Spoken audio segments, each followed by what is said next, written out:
Okay, good morning. We'll go ahead and call the February 4th, 2020 meeting to order. Go ahead and start with a moment of silence. Do we have any dedications today? Yes, Mr. Chair, I ask that we dedicate this morning's moment of silence to Don Borges, a lifetime resident of Kelseyville and Cobb, and a good friend.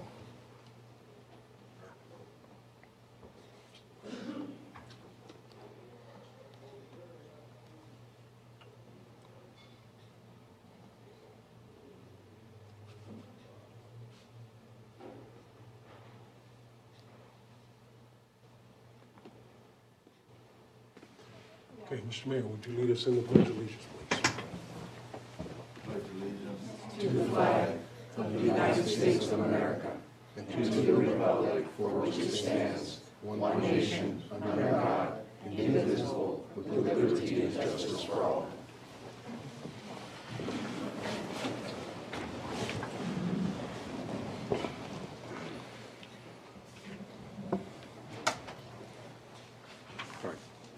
Number 4, considering of extra items not appearing on the posted agenda, we have one that was added, 4.1. We get an update. Is that the one that? You added, Rob. Okay, I would ask that be pulled off. Grateful for staff for resolving this, and originally it was an issue that sounded like it might need to be dealt with by the entire board, and I didn't feel comfortable with involvement beyond that by myself. However, staff followed through with information and realized that there was clear direction that was fine, so. So you're asking? Just has to be pulled, yeah. Okay. Yeah, thank you. So go ahead and pull item 4.1, discussion and consideration of building permits required for installation of irrigation lines. Okay, moving right along. Approval of the consent agenda. I'd ask that 5.2 be pulled, please. All right, 5.2, been asked by Rob to approve the updated bylaws of the area Middletown Area Town Hall. Are there any items that need to be pulled from the board? Any items need to be pulled from the public? Does anybody have any items that would like to be pulled from the consent agenda? All right, seeing none, go ahead and bring it back for approval. Mr. Chair, I move to approve 5.1, 5.3 through 5.11. Second. Motion and second, all in favor? Aye. Aye. Opposed? Abstained? All right, thank you. And we can discuss that later after you Like went through some of the other. Later on the Yeah. agenda? Yeah. Okay. Now what we got here? Moving right along, so, got 2 minutes to public input, so let's go. Let's move down to item 7.2. Consideration of the following appointment, the Lower Lake Cemetery Board. And obviously, that's in my district. If someone could pick that up for me, I'd greatly appreciate it. I'll pick it up for you. Do you want to do public input?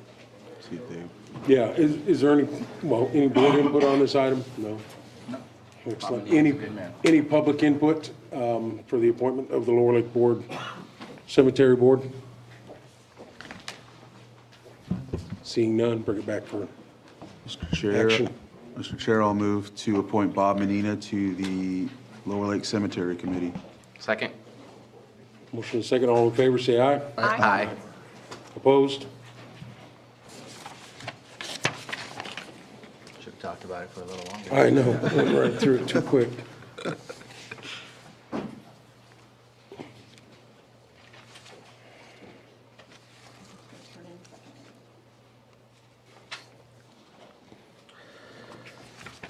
Well, we can talk about the math then. I just had a few questions about it, Go ahead, Rob. if you want to do that. Well, I don't, one thing I would like to do, if it's possible, I don't know if there's a big hurry on this, but I don't have the old one to compare them, so I don't know what the changes were. If you know what they are, but I did have some questions about the one that's existing. Can I just ask Joanna a quick question? Did you have a redacted copy of these bylaws? A markup? Okay. the red line. If we could- What, okay.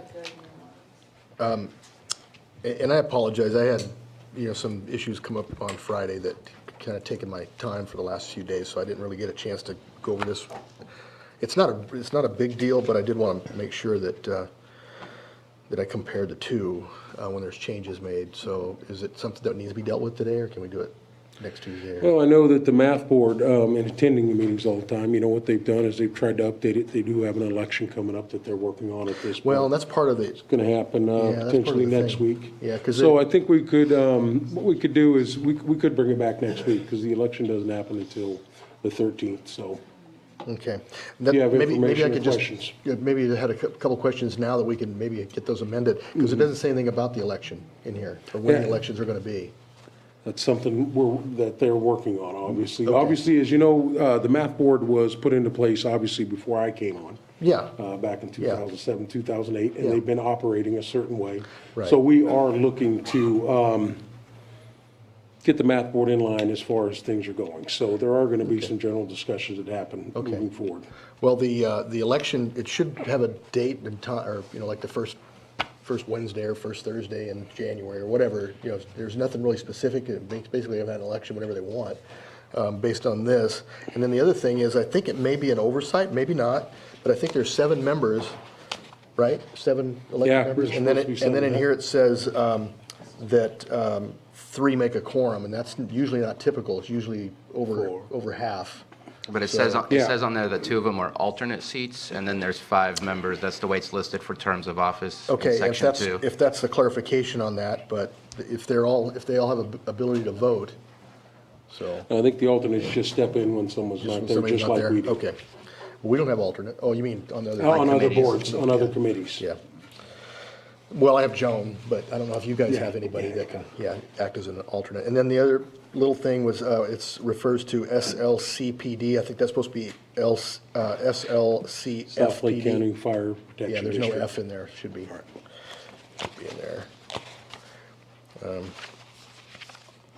And then, like I said, I want to compare the two if we could. So I appreciate that if we can hold that. Yeah, we can pull it off and bring it back next week. Thank you. And if I can add one more thing. In reading Article 3 under membership, just the way that it read, I did have a question. It says, "All math meetings are open to the public, and there are no membership requirements for those wishing to participate. However, in order to vote in any election," and then it says, "or action taken by math, persons must reside within the boundaries of the South Lake County Fire Protection District." Are there actions where the public votes other than, I get it for an election because you have to nominate somebody and the group has to approve, but for actions taken by math? Well, I think what they're contemplating at that point is voting to send a representative, the chair of the board, come to address Board of Supervisors. Other instances like that, I've seen, yeah, absolutely. Okay, so it wouldn't be any action on the agenda that they're taking to make decisions? Because that would be the board itself. A lot of it's No, no. consensus. Yeah. No, it's open to, it was the whole, whoever shows up to the meeting. Okay, That's how they're doing it. so that's how it works there. The only decision-making that the board does have is they do elect chair, vice chair, secretary, treasurer, once the election happens. So that's how it's going to work. But the public gets to vote on the actions of math? That's the way it Yes. works? Okay. Yes. A lot of it's by consensus, by things that they're doing, yeah. That's strange to me that there's a board if the board is not the one taking decisions. I've never been a part of a group like that, so I just thought I'd ask. It's a town hall, open to the town hall. Yeah, So and who shows up to the meeting, that's who takes the vote. The majority who's there, that's how it's run. Yeah, the only reason I really really want to draw on this a little bit is because, like you said, it came, math was implemented before you came on the board, and it was I think it was the first one that we did, other than Kelseyville Business Association. I suggested they have the same model as KBA because it's not government run. It's not, they still, KBA has input, but it's their own thing, and, they've been very successful. But we've had a lot of them since. And I think whatever we do with math is what we're going to do with all of yours, Cobb Area Council, all that. So that's why I think, the bylaws probably should be, tightened up pretty good because they probably should be consistent throughout, so. Agree with consistency, but there's conversations that need to happen. Yeah, because yeah, I agree. In my own district, I have two You have the Lower Lake Action Committee Group, which is not board mandated or board set up, advisory board, which works excellent. And then we have the Middletown Area Town Hall, which obviously when you're an advisory board to this board and to the state of California, now you bring in the Brown Act, you bring in all these other governmental problems, as far as I'm concerned, that confuse things for folks, and even board members sometimes. And if I may, Mr. Chair? Yes. It is, also, all of these bodies are bound by the confines of your board's resolution at the time you create them. And some of them morph into somewhat different entities over time and because of the needs in the population. But essentially, I think when you're talking about these votes, it's my understanding that these are straw polls. In other words, Right. consensus building is Yes. the group for this. It's not the body politic that is coming up with the advice. And again, these entities, these MACs, are advisory in nature, and they exist essentially as long as the supervisor who wanted them wants them to continue. Thank you, Anita. So we'll pull that item and have a longer discussion next week. Thank you. So we can do that as a non-timed item next week? Sure. Make sure we hold that. Okay. All right, moving right along, public input, and we do have one public input today. Dr. Gary Pace from Health Services Department is going to give us an update on the coronavirus. Mr. Chair, members of the board, thanks for giving me the opportunity to talk today. Denise and I were talking, and we were assuming that you may be getting some questions about the coronavirus and the preparations in the county, so it seemed like a good opportunity to come up and just give you a quick update on what's happening so you could answer those questions, and if you had any concerns, you could let me know. So at this point, there's a lot of media interest in this, and there's something like, I don't know, the last count I saw yesterday was over 17,000 cases, mainly in China, probably 20 other countries that are having some problems. There's been 360-some deaths, all but one were in China. In the United States, there's been a little over, I don't know, I think there's something like 12 cases in the U.S., 6 in California. The closest cases to us are Santa Clara County at this point. The biggest interest now is that we're trying to slow the spread. Basically, the idea is that we're not going to be able to stop it or contain it completely, but trying to slow the spread so that the science can catch up, so that all the systems, the healthcare systems, can catch up into how to prepare for it. So that being said, the federal government is quite involved, the CDC and the Homeland Security. They've completely kind of shut down most of the international travel coming from the Hubei province, which is where Wuhan is. And people that are coming in now from there that are American nationals will be put into quarantine at some Air Force bases. The closest one is Travis Air Force Base. Other people that are not American nationals or family members are not even allowed to travel into the U.S. at this point. This all started on Sunday. So people before that have been able to get in, and we're trying to monitor those folks now.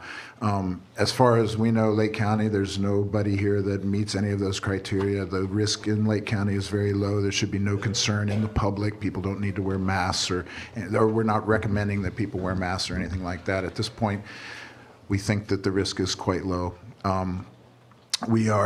So just in terms of talking about the preparations, we're talking a lot with the CDC, with the state health department, with my sort of colleagues, the health officers around the state, and a lot of those in Orange County and Santa Clara and LA are quite involved in this and tracking all the contacts. If we find a person that looks like they meet the criteria, which is travel to Wuhan or contact with somebody who was a case there, then we start, and they are symptomatic, then we start initiating testing through the CDC. None of this has happened in any of the counties around us that I'm aware of. The CDC has to approve the testing. They're the only ones that do the tests right now, and people get quarantined until the test results are back. If they're positive, then we go through a whole quarantine process and trace any contacts they've had. So anybody that they've had contact with in the U.S., we go and it becomes quite a complex process with a lot of people power in it. There's no vaccine that we know of. There's no treatment that we know of. And basically it's quarantining to try to stop people from going out in symptomatic care to help them stay alive. The last piece I just want to talk about is that in the county, we've been in a lot of contact with people here. We put out a press release that went out last night or this morning that's kind of locally, that's basically the same kind of stuff I'm saying here. We're talking to the EMS providers, to the hospitals, to the different medical providers in the community. I'm going to try to talk to this Rob Young at the schools here today or tomorrow, and so we're just basically, probably it's going to come here at some point. We don't know when. We don't know what it's going to look like. I assume that most likely by the time it gets here, it's going to be kind of the horses out of the barn, really, in terms of the whole rest of the state and the country. But we're trying to get the pieces in place so that when it does come, people are prepared and they kind of know how to move forward, as opposed to just like, a 2 a.m. flail, which is what it can be sometimes. So, I don't know. So that's basically it. Thank you. Will you give us a weekly update on this as it moves forward, or is that what your guys' plan is, or? We certainly can, if that's what you'd like. Yeah, I just thought I'd come in and just kind of let you know where we were at now, and we can come in weekly if and let you know if that would be helpful. Or At least be thinking about it, as we move forward, because yeah, if there's any changes, definitely. Every day will grow, so. Yeah, and I assume that, in the next week or so, we're assuming it's going to be expanding, and so people will be getting concerned, and it's pretty easy to get kind of panicky about it, but in reality, at this point, the risk is low. It looks like it's not all that contagious, so that even if you come in contact with somebody, it doesn't seem to be real contagious, and even if you do get it, the risk of death is not very high, so, thank you. I did. Go ahead, Rob. So I don't understand this panic thing that CDC and the media gets involved with. It's like they try to justify their own existence by spreading fear, but because we've been through the Asian flu, we've been through the swine flu, we've been through all these things that are horrible, and nobody thinks about, last year, 61,000 people died of the regular flu in the United States, and nobody cares. So 362 is not probably the end of the world. So I wouldn't get too concerned about it. So thanks for the updates, though. I appreciate that. Yeah, and I mean, there is from the public health point of view, I agree with you. It always seems a little kind of intense the way the whole thing goes, but from the medical point of view, they're concerned about something like the 1918 flu situation, where nobody has any immunity to this virus, and so that once it gets out into the population, we don't really know what it's going to do, how long it's going to last, or where it's going to go. Now, there's a little more information that seems a little less concerning, but the only tool we have is containment, and once it gets out of the containment, then it's like, well, hopefully, but I agree with you. A lot more people have died in the last month from the flu than have even gotten this disease, so it's... Yeah. Thank you, Doc.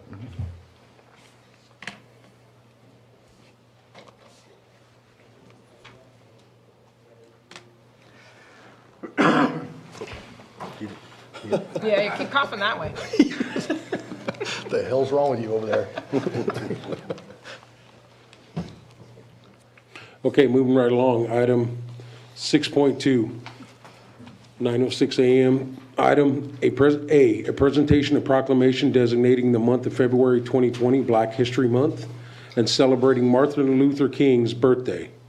And B, presentation of proclamation commending Mark Miller, Water Resources Technician, for his service to the County of Lake. And this morning, Bruno Sabatier will be presenting the proclamation for Black History Month.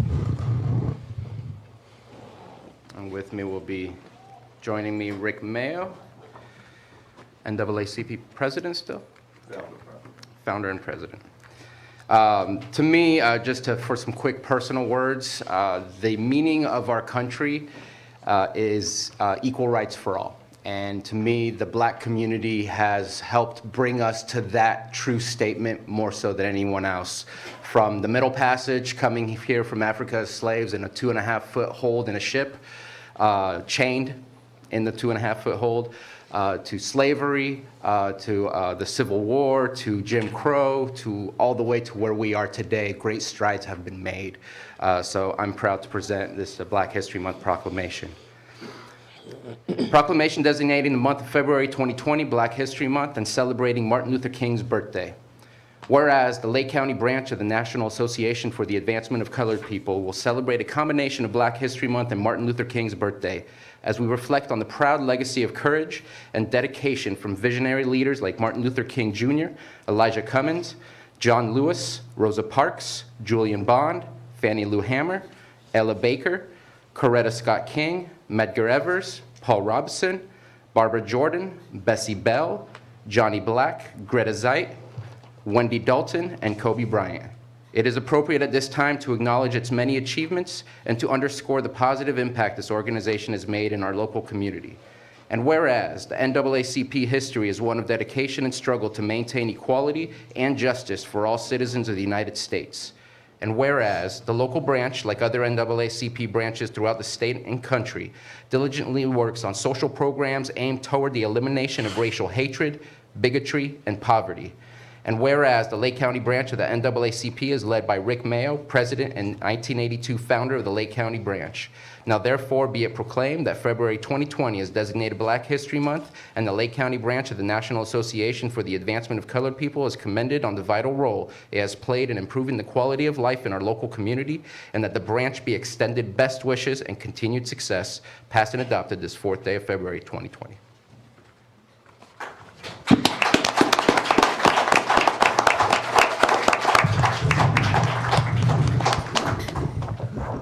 Thank you, members of the Board of Supervisors. Bruno pretty well stole my thunder. He always does.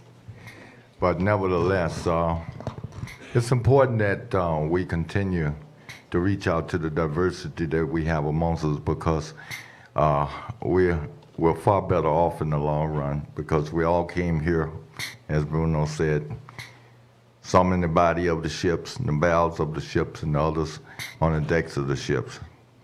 But we all are in the same boat today. And I appreciate the continued support from this board, which we started this many, many years ago.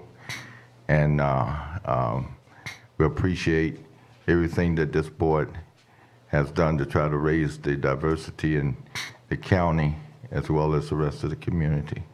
Thank you very much.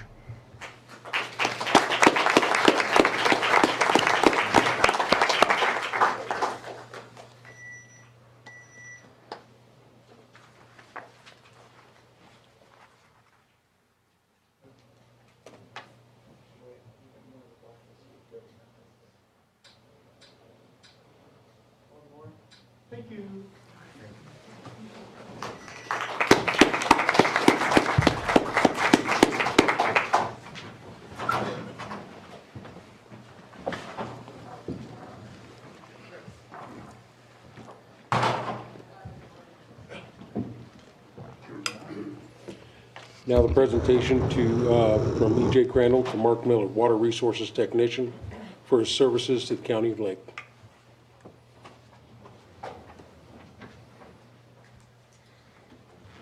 All right. This proclamation commending Mark Miller, Water Resources Technician.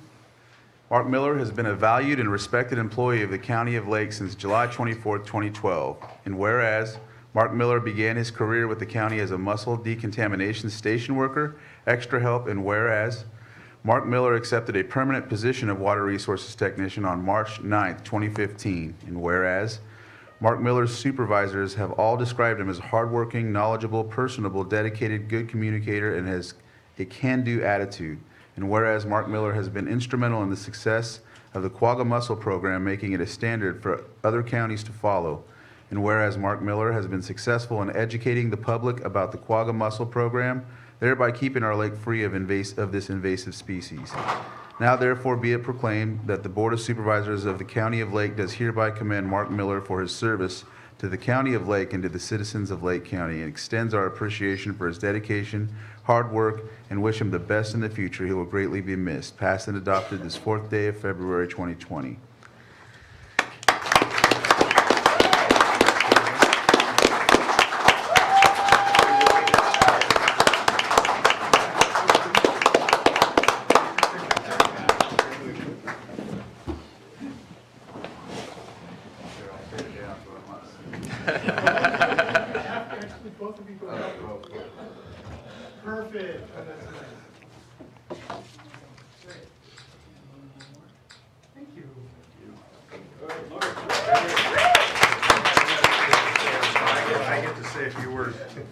bet. So good morning. I'm Scott DeLeon, Water Resources and Public Works Director, and I'd like to thank the board for doing this proclamation for Mark. There's some things in the proclamation, actually there's some things missing from the proclamation that I'd like to highlight. And you know, generally when we do these proclamations, we're celebrating somebody who's worked here for a long, long time.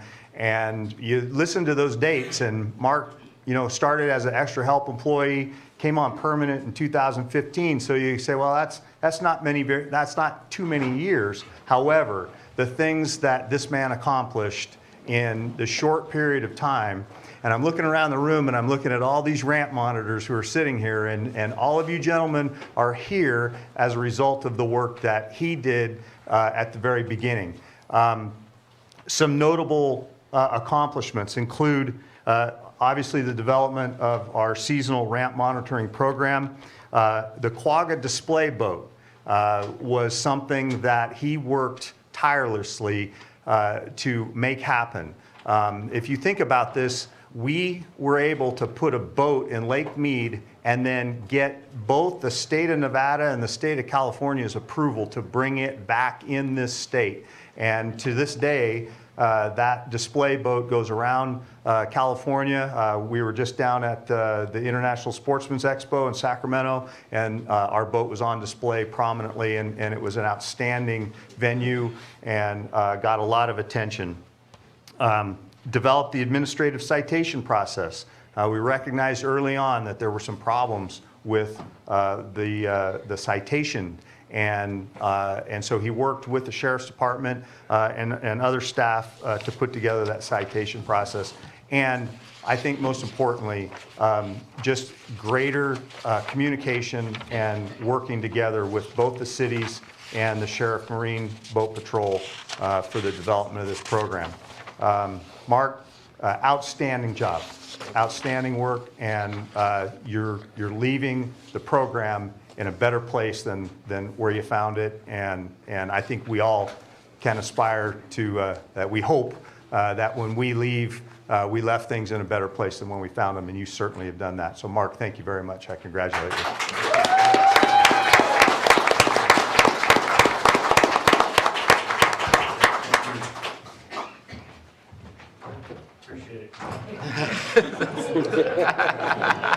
That's his only word. Appreciate it. Backing out.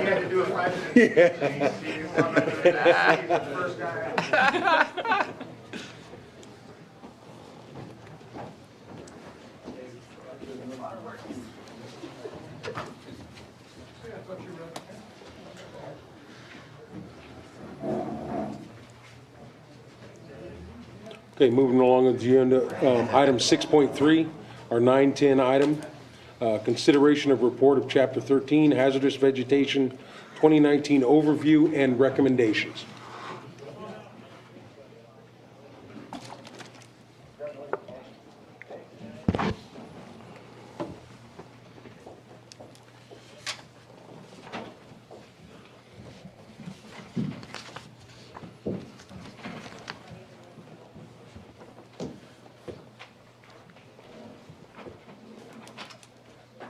Good morning. Andy Williams, Code Enforcement Manager. Good morning. Good morning, David Cassian, Chief Building Official. So we, as you know, we had a new hazardous vegetation ordinance that passed last year.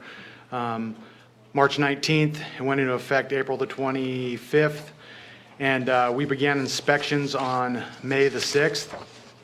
We had 4 inspectors out, 3 code enforcement officers, and 1 building official. We started in the Clear Lake Riviera and moved through the Rivieras, Soda Bay, Middletown, Anderson Springs, Cobb, and so on. We did approximately 2,000 site visits. For every non-compliant inspection, each officer spent about 30 minutes in the office researching property owners' address, filling out paperwork, doing mailings, and starting cases in our database, as well as not neglecting their normal responsibilities of non-permitted cannabis, open and outdoor storage, health and safety, and so on.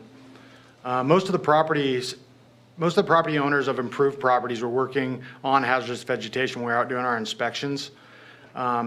And were involuntary compliance or were becoming compliant. A large number did not understand the new ordinance, how to become compliant, but after education, compliance was accomplished on most of these cases. CAL FIRE only inspects improved properties on a 3-year rotation. The HOAs inspect improved and improved properties. This year, the county will be participating in a beta test with CAL FIRE's computer-based inspection reporting software for improved properties, where the County of Lake will take a specific area and do inspections, and CAL FIRE will take other areas with no overlap. That was one of our big issues last year, was we would do an area, and then they would come in right behind us and do the same area. We're working on that issue. I'm hoping this year there won't be so much overlap, if any. After they do or we do 2 non-compliant inspections, the other agency will go do the 3rd one to try to get compliance before we go into the possible abatement process.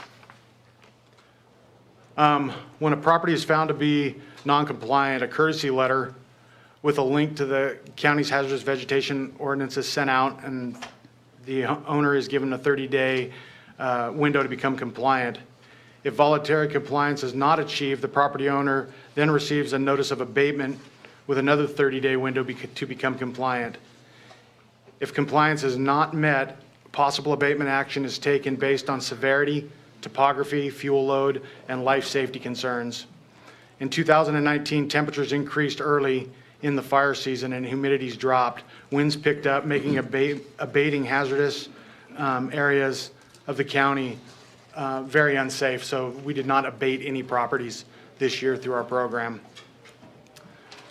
The county sent out 378 notices of abatement. 47 were returned undeliverable. Inspectors used the county's tax rolls to get these addresses for the mailings. We had approximately 75% compliance for the mailings that were sent out and delivered. Unimproved properties are the real challenges due to absentee owners, deceased owners, and large properties from 1 to hundreds of acres, and owners not understanding the ordinances. Those are what we found last year in a nutshell.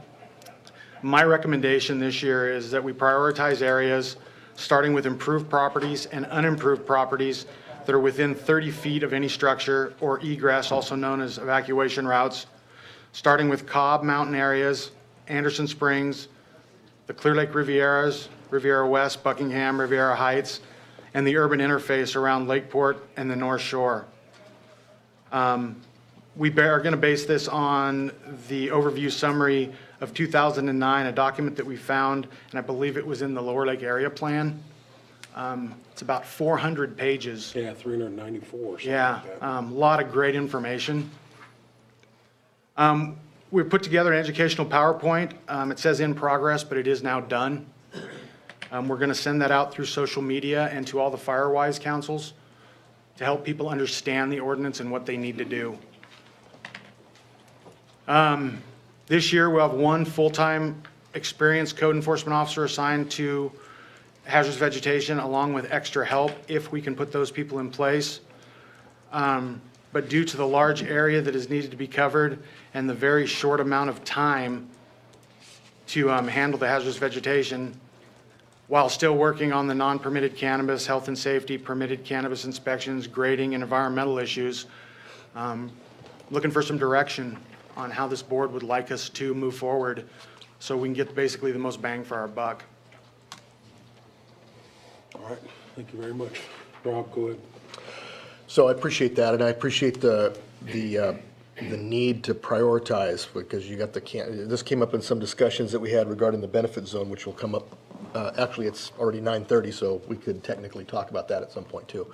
The cannabis is something that the majority of this board has felt is a priority, but I honestly don't believe that any of them think it's a priority more than protecting our communities from wildfire, because that, I think that has to be above everything else. We can't survive many more of those, so. And unfortunately, or fortunately, depending upon how you look at it, we have the hazardous vegetation ordinance and then we have the benefit zone. And there's been some confusion about the two of them. They're totally different. Just because they're in the county doesn't make them the same. And having them on the agenda, one right after the other, adds to that confusion. So hopefully we can resolve that, at least within our own staff, our own structure. You have 2,000 site visits that you made last year. And how many abatements have we done? Because I know that we didn't do any during the fire season, but fire season's been over since November, so how many have we done? 0. Okay. And how many were voluntary compliance? I mean, have we followed up with any at all to find out? Oh, yes, we've followed up on Okay. quite a few of them. About 75% of the letters we sent out Yeah. countywide Yeah. abated. Okay. So there were 1,500 letters that went out that I was aware of last summer. And I, That 1,500, yeah, 1,500 letters, that's what I, 1,500 letters, but not abatement letters. Right. 378 abatement letters went out. okay, gotcha. So 75% of those. And I get it that people don't understand the ordinance because there's been a lot of confusion within our own staff and the county not really knowing what it was. And I mean, it's easy to say you need to clear up your lot, but unless we can tell them you need to clean from here to here, give measurements and exact, you can't expect people to know if we don't really know ourselves. I think we're getting there though. I think we're really close to it. But that's good news that 75% have done that. The only thing is, fire season's gonna start again, June, July, for sure. And so is there a way to get those other 25% in compliance or do the abatements before that happens? Because we don't want people to go out there and do them on their own during fire season. That was the whole point of not sending those out at that time, so. All I can promise is that we'll keep working on it and moving forward. So it's like, you're thinking that there's probably 80 or 90 out there that need to be done? 25%? From last year's, Yeah. we're starting our new enforcement here shortly, and there'll be a whole new batch. Okay. Okay, so. We're starting with the old ones though first. Yeah, well, to that's what see I'm if they wondering. came compliant over the Yeah, winter. because we don't want to do them again. Exactly. Okay. All right.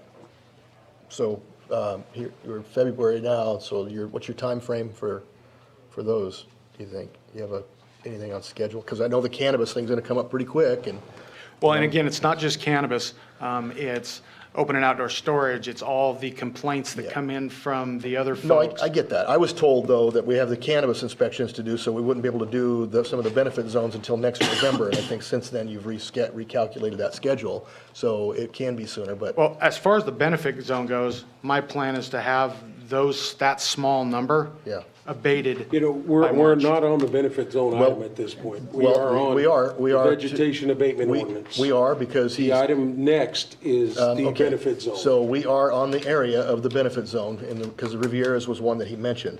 And so I'll get to my next question. How many of those lots, those 25% are actually in that area? I don't have that number in front of me. Okay. I didn't break it down that far. Okay. Okay, so we have funding for that, so we know that. And where's the funding come from the other? Because those are big parcels, some of them that haven't been done. So where do we have the funding for that right now? It would come from abatement funding. From code enforcement? Yes. Okay, Line item in the Okay. budget. okay, thank you. Tina? I would just like to thank you for all your hard work. I know code enforcement carries a very heavy load for the county with everything we keep expecting you to do. My question would be, what can we do as a board to help you abate these properties and be able to do your job? Well, we're asking for more money. I mean, bottom line, it's going to take money. And then, just the support of when your constituents call you, letting them know that we are working on it. It's a daunting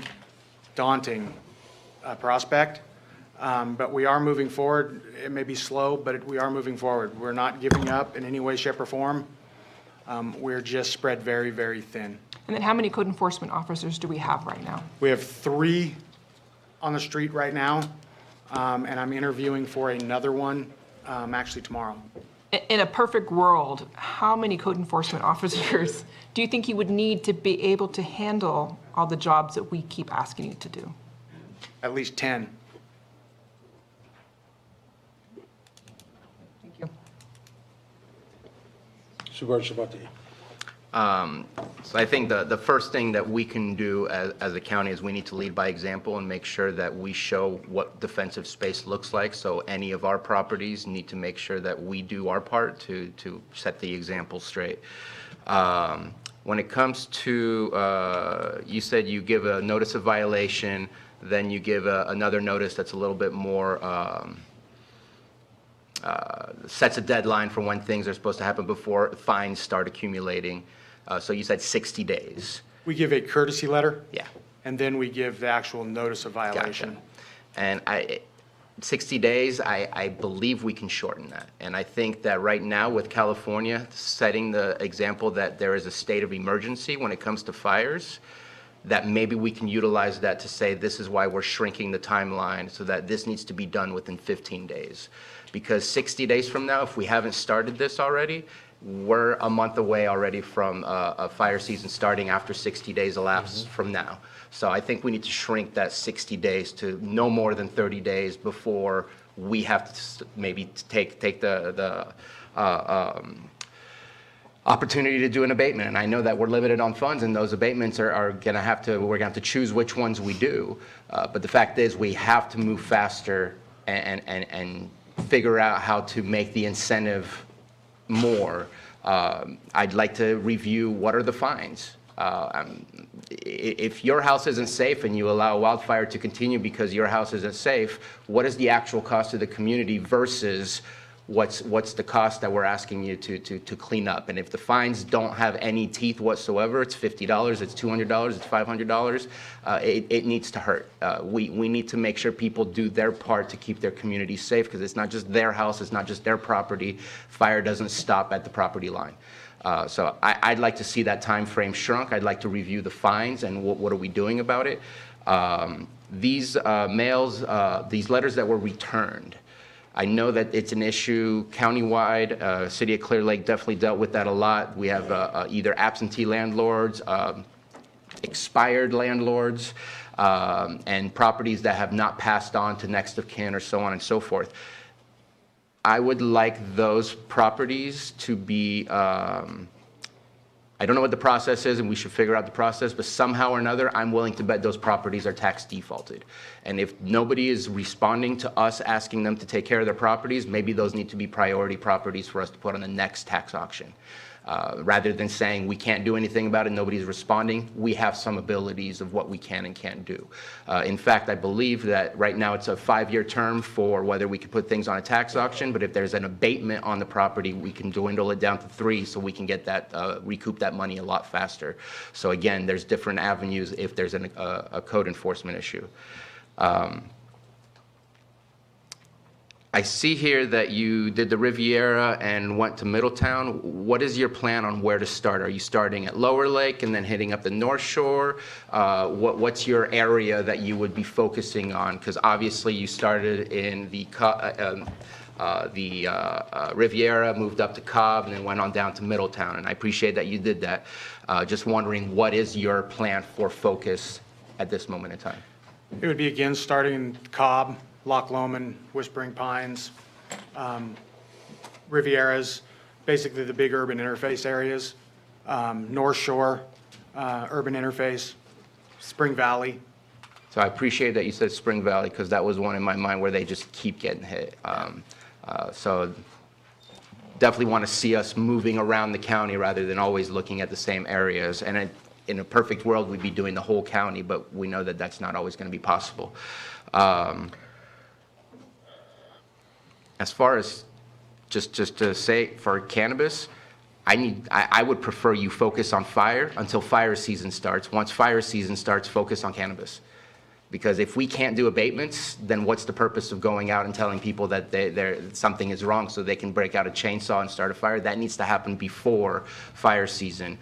They're not going to harvest their cannabis until September, October, November. Well, October, November, depending what the weather's like. That gives you time as of July, once we're full in fire season and nobody should be taking down huge trees or doing all that stuff. That needs to happen before.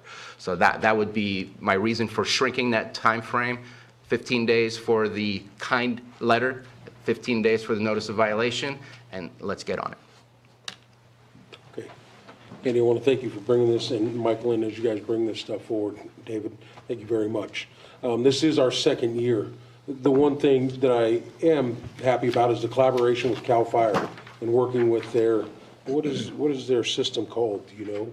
Just their It's the database? LE100 database. LE100 database, excellent. I think that's great. My question is, how are we going to prioritize what, obviously what county's doing, what CAL FIRE's doing, what the HOAs are doing here locally? I know you guys are all talking and collaborating, but how are you going to break the county up and, who's going to do what inspection? Like you said, no overlap. I think that's great. As of last year, there was a lot of overlap, so I think we're going to cover a lot more of the county. Just wondering how you're coordinating on that and where you're going to start at. And I do understand the third inspection will be by a different group, but I think that's a great idea. One question I did have, though, the Hidden Valley HOA down in South County, if there's any conversations going on there. I know there is conversations going on with the Riviera folks, so just a little breakdown from my own knowledge of what you guys are thinking. So for Hidden Valley Lake, they take care of their own area. They do their own inspections. They have their own contractors. If Okay. people don't abate in their HOA, they abate them for them. Perfect. And fine them.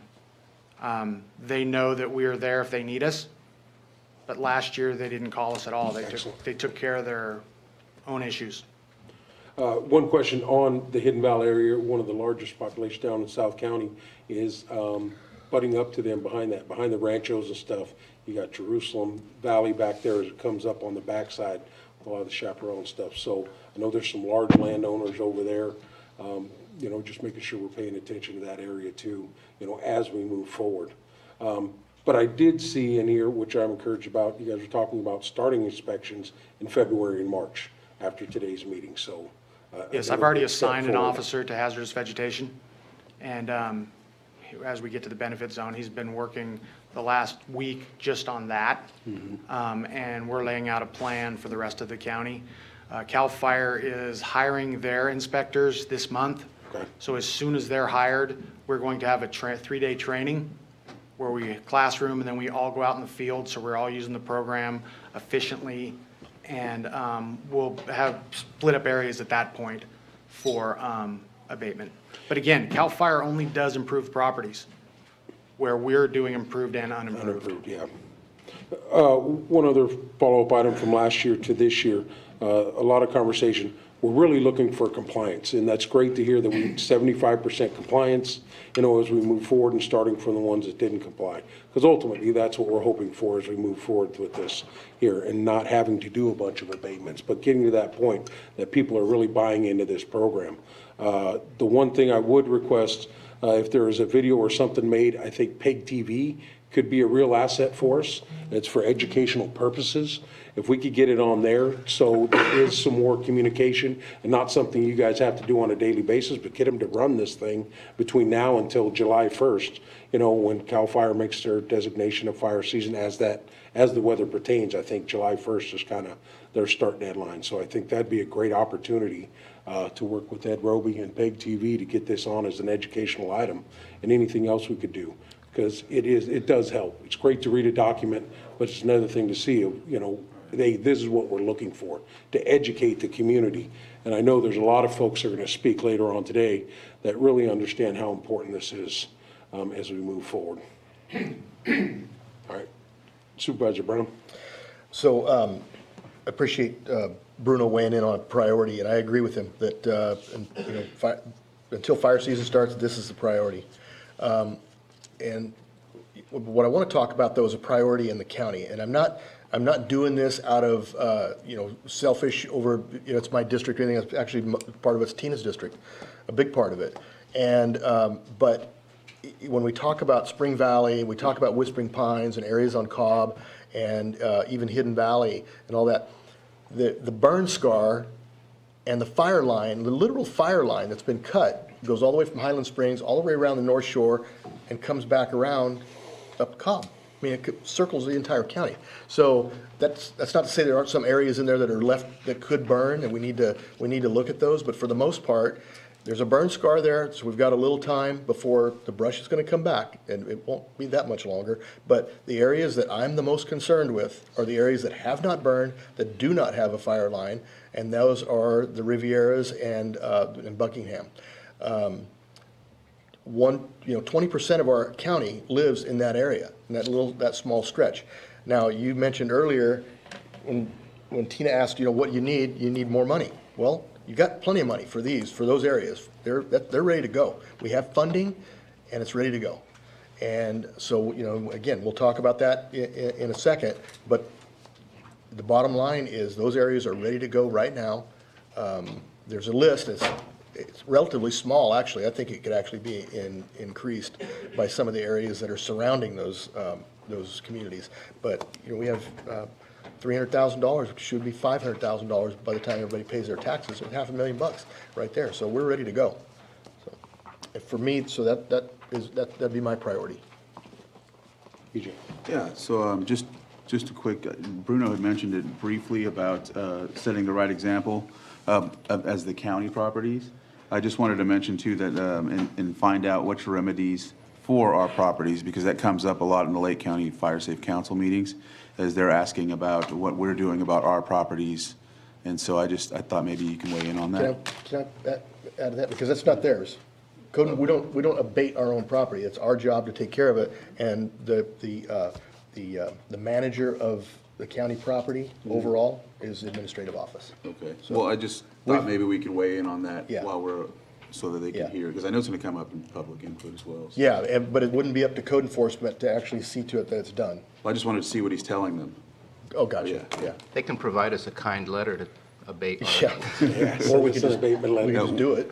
Actually, we did have one last year. It was the county property where the courthouse is in Clear Lake. I just made a couple of quick phone calls, and 2 days later, it was abated. Okay, I just wanna make sure that, so they know when they're making their reports to us, what you're telling them. And Yeah, if we get a phone call, we look it up, and it's a county-owned property, we notify the proper people. But that's in the city of Clear Lake. County-owned Still property. county-owned. But why would they call you code enforcement? That's absolutely no jurisdiction whatsoever On county property. for code enforcement code enforcement does not maintain county property. We get calls for federal property, we get calls for the reservations, we get calls for everybody. And if we can direct the people to the right area. Right there, that's the right area, right there.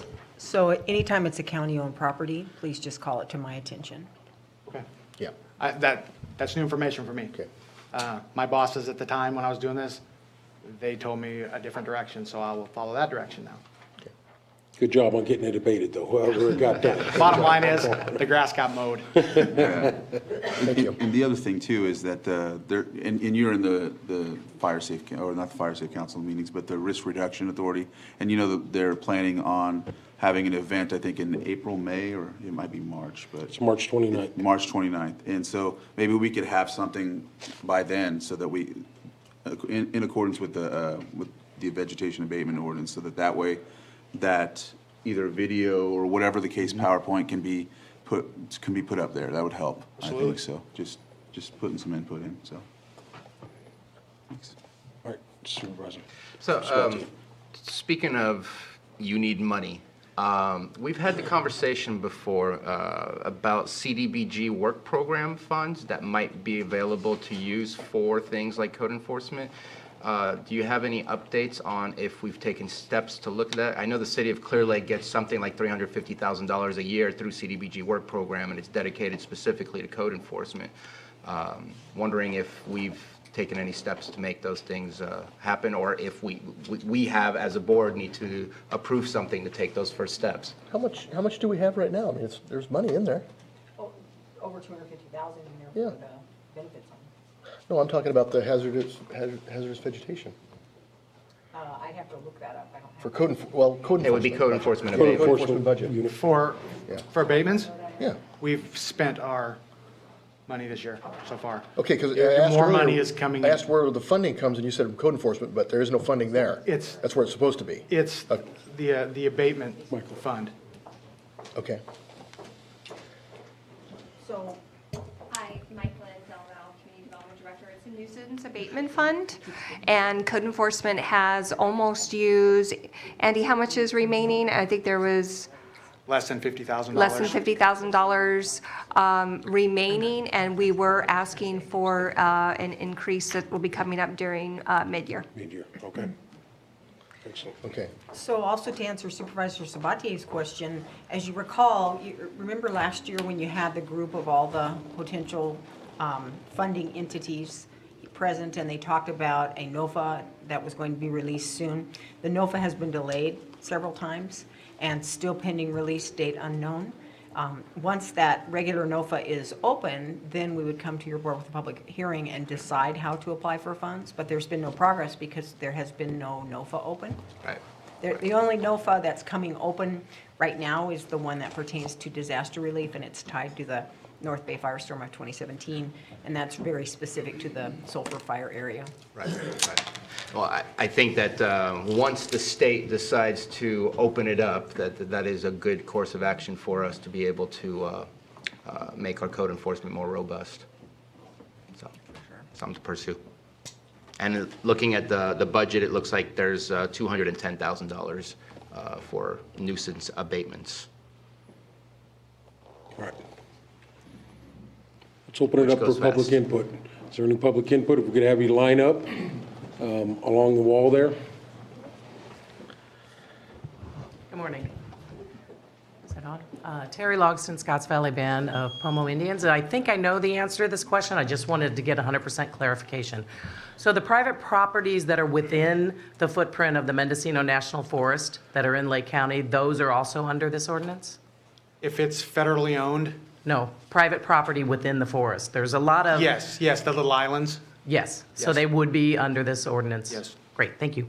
Okay, but there's not going to be any structures on federal land to be at risk, so why would they be included? There actually are up on Bartlett Springs, some islands that are privately owned property Right. that have homes on them. Right, I'm talking about this, so they're 30 feet around their own structure.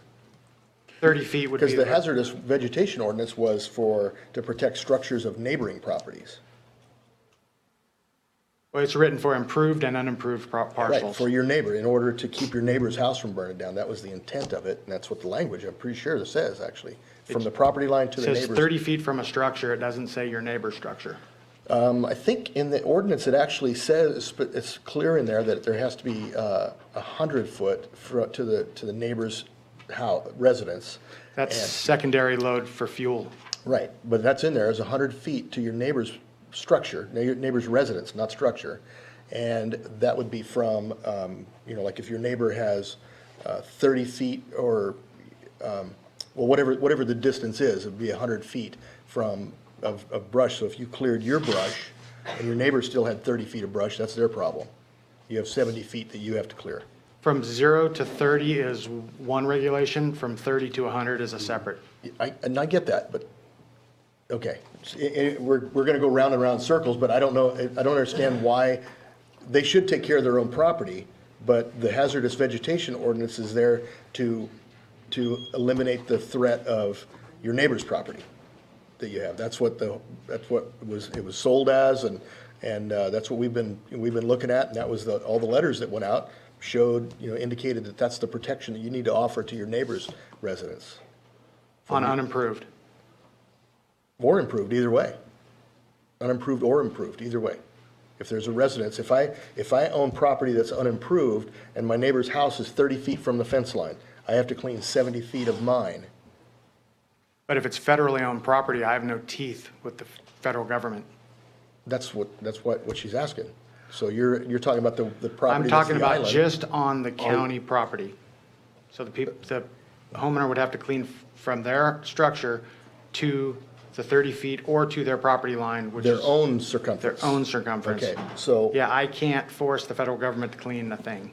No, then nobody's asking that. I don't know why there's so much confusion with that. Nobody's asking about that. I'm asking about that particular property that's owned by a private party. 30 feet or to their property line. 30 feet or their property line. Okay, I don't have the ordinance in front of me, but I'll have to look at that because I don't know where that is. That's completely different than what we were running by last year. Well, the intention of you know, the intention is to make sure that you have your property abated, and if there's a situation where it may be with your, you know, with your neighbor, then the other discussion comes in. That's why we're out doing the inspections, and the recommendation was left to community development and the fire official for the county to say, hey, you know, maybe this, something else needs to be different, and that's why we expanded it potentially to the 100 feet also, so. Okay, great, thank you. It sounds, what I heard was that if your neighbor, you have a home up there, and your neighbor is the National Forest, is the Forest Service, there's nothing to be done. But if it's a private unimproved property, who, you know, that is the impact, could impact your parcel, then it would fall under the ordinance. Yes, potentially. Great, thank you.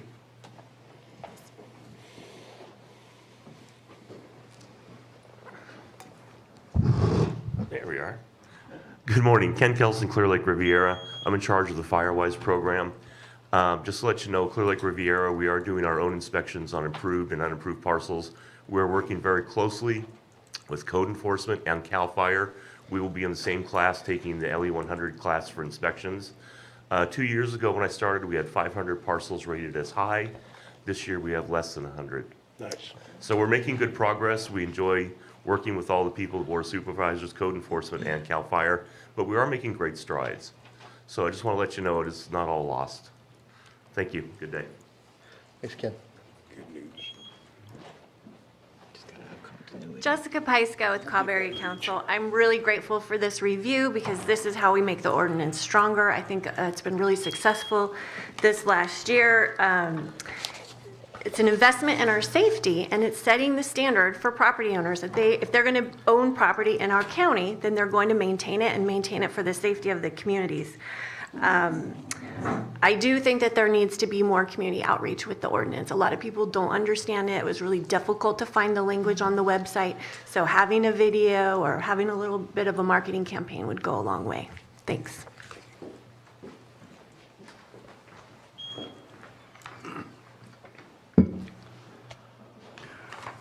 Good morning, everybody. Greg Scott, Scotts Valley Road.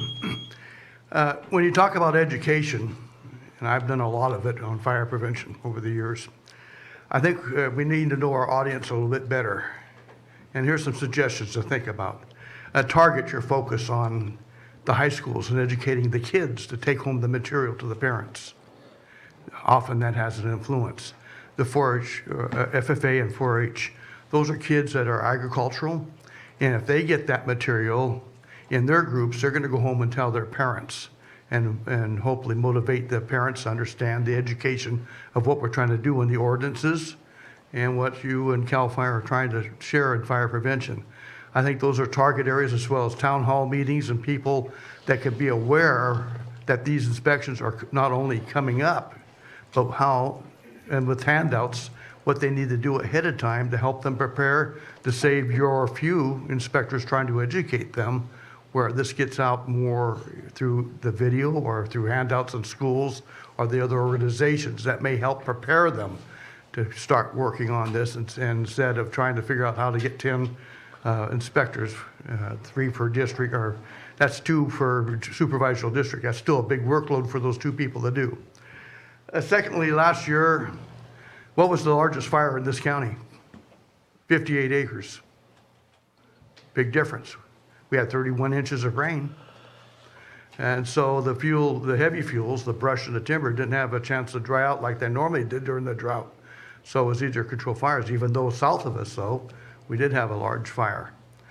So when you think about educating people, what is our targets besides the schools or the different organizations is to let them know that ahead of time, these are what need to be done. CAL FIRE has handouts. I'm sure you have handouts. And maybe even in the neighborhood watch programs and educating them with materials. So we have a number of different targeted areas. I know in my area, Scotts Valley Road from Brewery Hill, which just takes off of 11th Street there, we have little fires all the time just at the top of that hill. Every year we have 1 or 2 fires that get stopped pretty luckily. But if they get through there, that whole draw going from south to north is that whole area of Scotts Valley Road that on top of that ridge on both sides are going to have a real problem. Poor access, no water, And you're gonna have to, if there's a commitment of other fires, of resources, of air tankers and equipment, we're gonna lose a lot of homes in there. And we need to look at how we can maybe put some lines in there and so forth. So that's an area that nobody pays attention to. But in my experience of 35 years of managing large fires, we got a big potential in there. So maybe those are some ideas that may help you educate those folks ahead of time. I'd be happy to help you anytime if you want to get a hold of me on my experience.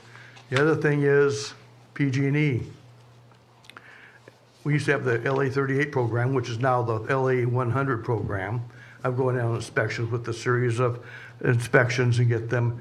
And the fines that I used to fine PG&E for their power poles and the lack of clearance and the things that around the limbs around the power lines and around the ground, same as the railroads in back those days, was very minimal. PG&E used to laugh at me, literally laugh at me when I cited them.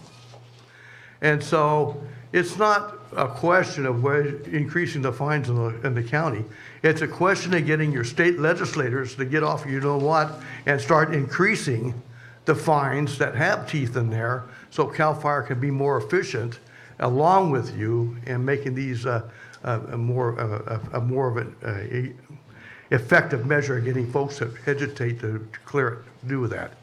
I know that would affect me. So I just hope that's some ideas that may assist you. Thank you. Good morning, I'm Tom Slate, and happy to hear that there's a lot of good news and we're moving in the right direction.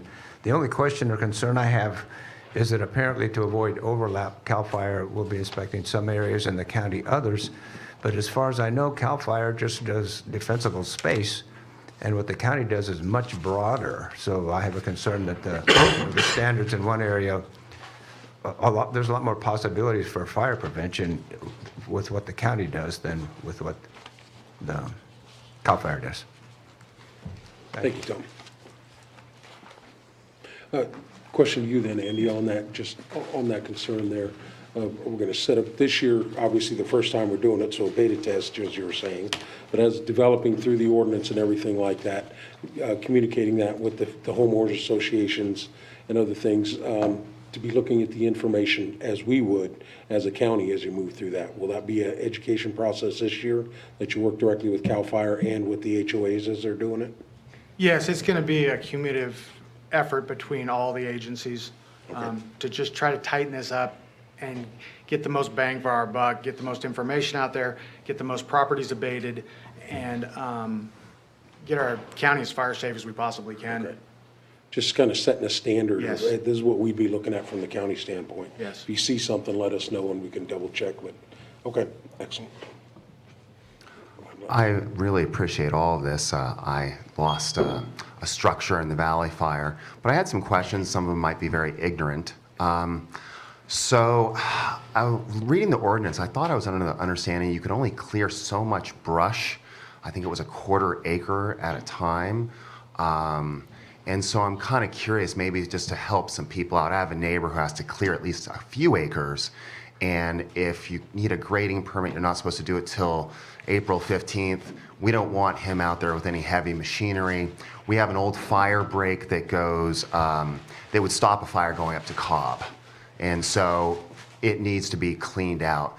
And the code enforcement has been very helpful with this, but I was just kind of looking at it. It seemed like there was a gray area where, you know, if you need to clear, like right now, like say 3 or 4 acres as a big, you know, fire break, it doesn't seem very feasible, or maybe I'm reading it wrong. I can explain that, if it's okay. Obviously, but I know we have Mike Lynn in the room also, Well, and I'm Andy. very familiar with it, so it's the difference between mowing and disturbing the roots. Okay, that's the difference. That's what it If comes you cut down them, to. cut them down, you can cut them down. But any disturbance of the root has to be done during the grading season, or there are some exemptions depending upon topography and the drainage. Okay, and that's what I was kind of explained, but I just was hoping maybe if this thing ever gets to open back up, maybe it's just a little bit more clear so people really can feel, you know, confident to redoing it, because it comes down to, even if you're putting a blade down and stuff, like this Valley Fire, I've got stuff that is now 8 feet tall. Yeah, it's gotta be mowed. Hey, Rob, speak in the mic. They can't hear microphones. It's gotta be mowed, and it's gotta be treated too, probably, or continue to maintain it by mowing. There's, you see all the work that CAL FIRE is doing up and down Bottle Rock? That's what they're doing. They're cutting everything. They're not Yeah. disturbing the root system at all. And that's what I've done as well. Does the county have, I think it's called a masticator? The county doesn't do that kind of work itself. They do the road maintenance, but they don't do abatement like that. No, that's why I was just kind of curious if the county, we're talking about the budget, if they had a masticator. Contracted out. So it's contracted out? Yeah. Okay. That's what I was just curious. Well, thank you very much. I have one if you want to use it. Maybe. Well, thank you. I just wanted to clarify that. So thank you again.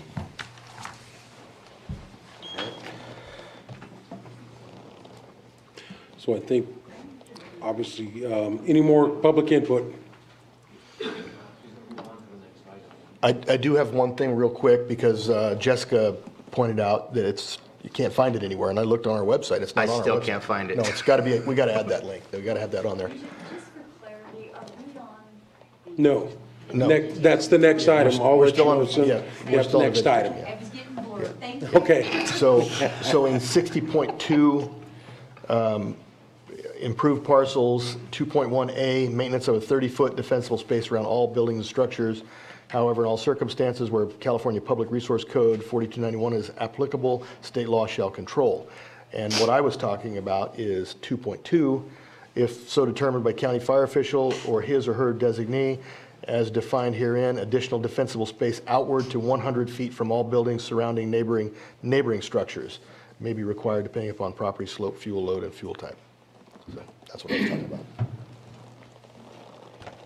Yeah, I think that's what we said. No other I thought you had it up. I was going to say that I couldn't. Okay. I've been trying to listen and look through the website at the same time, and I just can't seem to put my finger on it. So we've got to figure out a way to get that up there, especially now the season's starting. We've got to get it up there and make it as accessible as possible. I think Anita. Go ahead, Anita. Thank you, Mr. Chair. I would just note that, this was a maiden effort. There was considerable public input, Yeah. both outside and within the board chambers. That was very valuable to your board and to the departments in terms of putting something together. This ordinance is going to have to evolve as circumstances evolve. There have been some changes to fire-safe regulations at the state level, and you may find the need for some additional clarity because actions on the ground are the great equalizer for what makes sense. All right, thank you, Anita. And I just wanted to, I wanted to commend the board. This ordinance, obviously, this is the second year, and all the community that had input and everybody, this is just the beginning to move us in the right direction. This community has always thought about these things. I want to just read a simple thing from if you haven't heard of the CWPP, it does need to be updated. We have a lot of conversation at the Risk Reduction Authority as we move forward. But this document was put together, it was put together by the Board of Supervisors back in 2000, and then they did a CWPP in 2009. And communities at risk, I just want to read. And I know we're moving in the right direction because this was done way before I had anything to do with it. And, a lot more professional folks worked on this than just the general idea of it. So most of the population centers in Lake County have been designated either at the federal or state level as communities with the vicinity of federal lands that are at high risk from wildfire, more commonly known as CAR, communities at risk. These CAR-designated communities are Anderson Springs, Blue Lakes, Cobb, Clear Lake Oaks, Glen Haven, Hidden Valley Lake, Kelseyville, Loch Lomond, Lakeport, Lower Lake, Lucerne, Nease, the Geysers, Upper Lake, and Winter Springs. And this CWPP process has identified and recommended the following 13 communities to be designated as communities at risk: Buckingham, Clear Lake Riviera, Coyote Valley, Double Eagle, Harbin Hot Springs, Kono, Tehee, Lake Pillsbury, Morgan Valley, Riviera Heights, Riviera West, Soda Bay, Spring Valley, and Twin Lakes.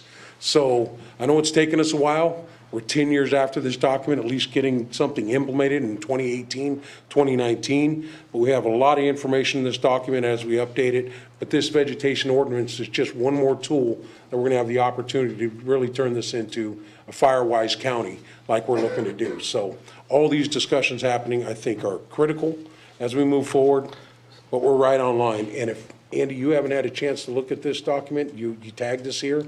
It is 394 pages, a lot of information, but it does need to be updated. And what we're doing right now and having these conversations is going to be a critical tool as we get this thing updated and move forward for our grant funding and other opportunities to be brought to the county. So just want to, got excited when I got to read through all this. So anyway, we're moving in the right direction, and these are the conversations we need to have to protect our community.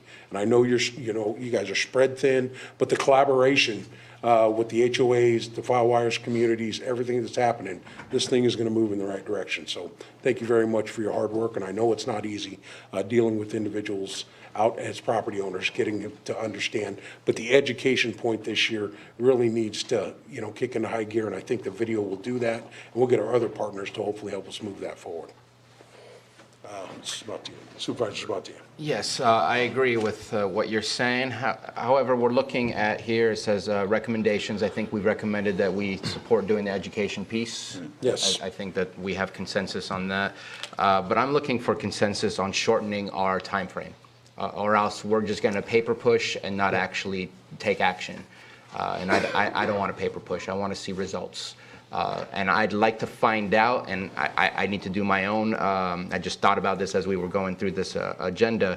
I need to do my own research on this, but I'd like to see what can we, and Moak, you might know more about this because of you being on the state board. What can we do to take advantage of the state of emergency that Gavin Newsom put out saying, we are in a fire risk situation? I don't think he ever closed that state of emergency. And if that state of emergency is still available, what does that provide for us to ensure that we can mitigate potential fires? I don't have an answer for that, but I'll follow up and get back to you on that, Bruno. But I did, along with that, following along with that, over the past few years, what we have here, we as a board have an opportunity too, maybe, to talk about this as, an emergency situation that we need to move into, being that we have the fire safe ordinance or the vegetation abatement ordinance. And I agree, if that's what we need to do to access whatever's available from the state based on what the statements they've made, then I don't know, but I'd like to find out more about how we can take advantage of that. And again, looking for a consensus to see about shrinking down that timeframe. My question would be with Andy, I know that in reading through the information you provided, it takes about 30 minutes. I think back in the office, I thought I saw that in here, about 30 minutes to go over each property. So my only question on, shortening the timeline is, is that achievable or? Yeah, that's an average time. Some take a lot longer, some are real quick and easy. Improved parcels are usually quick and easy. We can figure out who owns them. It's the unimproved parcels that are a little more difficult.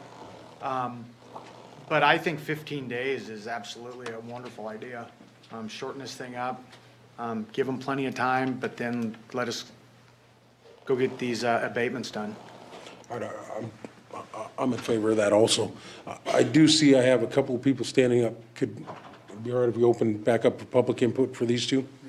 Can I just add something to that? I Yeah, think go one ahead, of the Tina. things that we were looking at when we had the 30 days and the 60 days is a lack of contractors, and just making sure that we're working with property owners that within that 15 days, if we do shorten it, that they've already contacted somebody and they have somebody in place ready to do the work, but they're on the schedule, but it may take them some time to be able to get somebody there. Yeah, we would definitely work with, if they called me and said, hey, Andy, I've got, contractor X lined up, he can't do it for 3 weeks.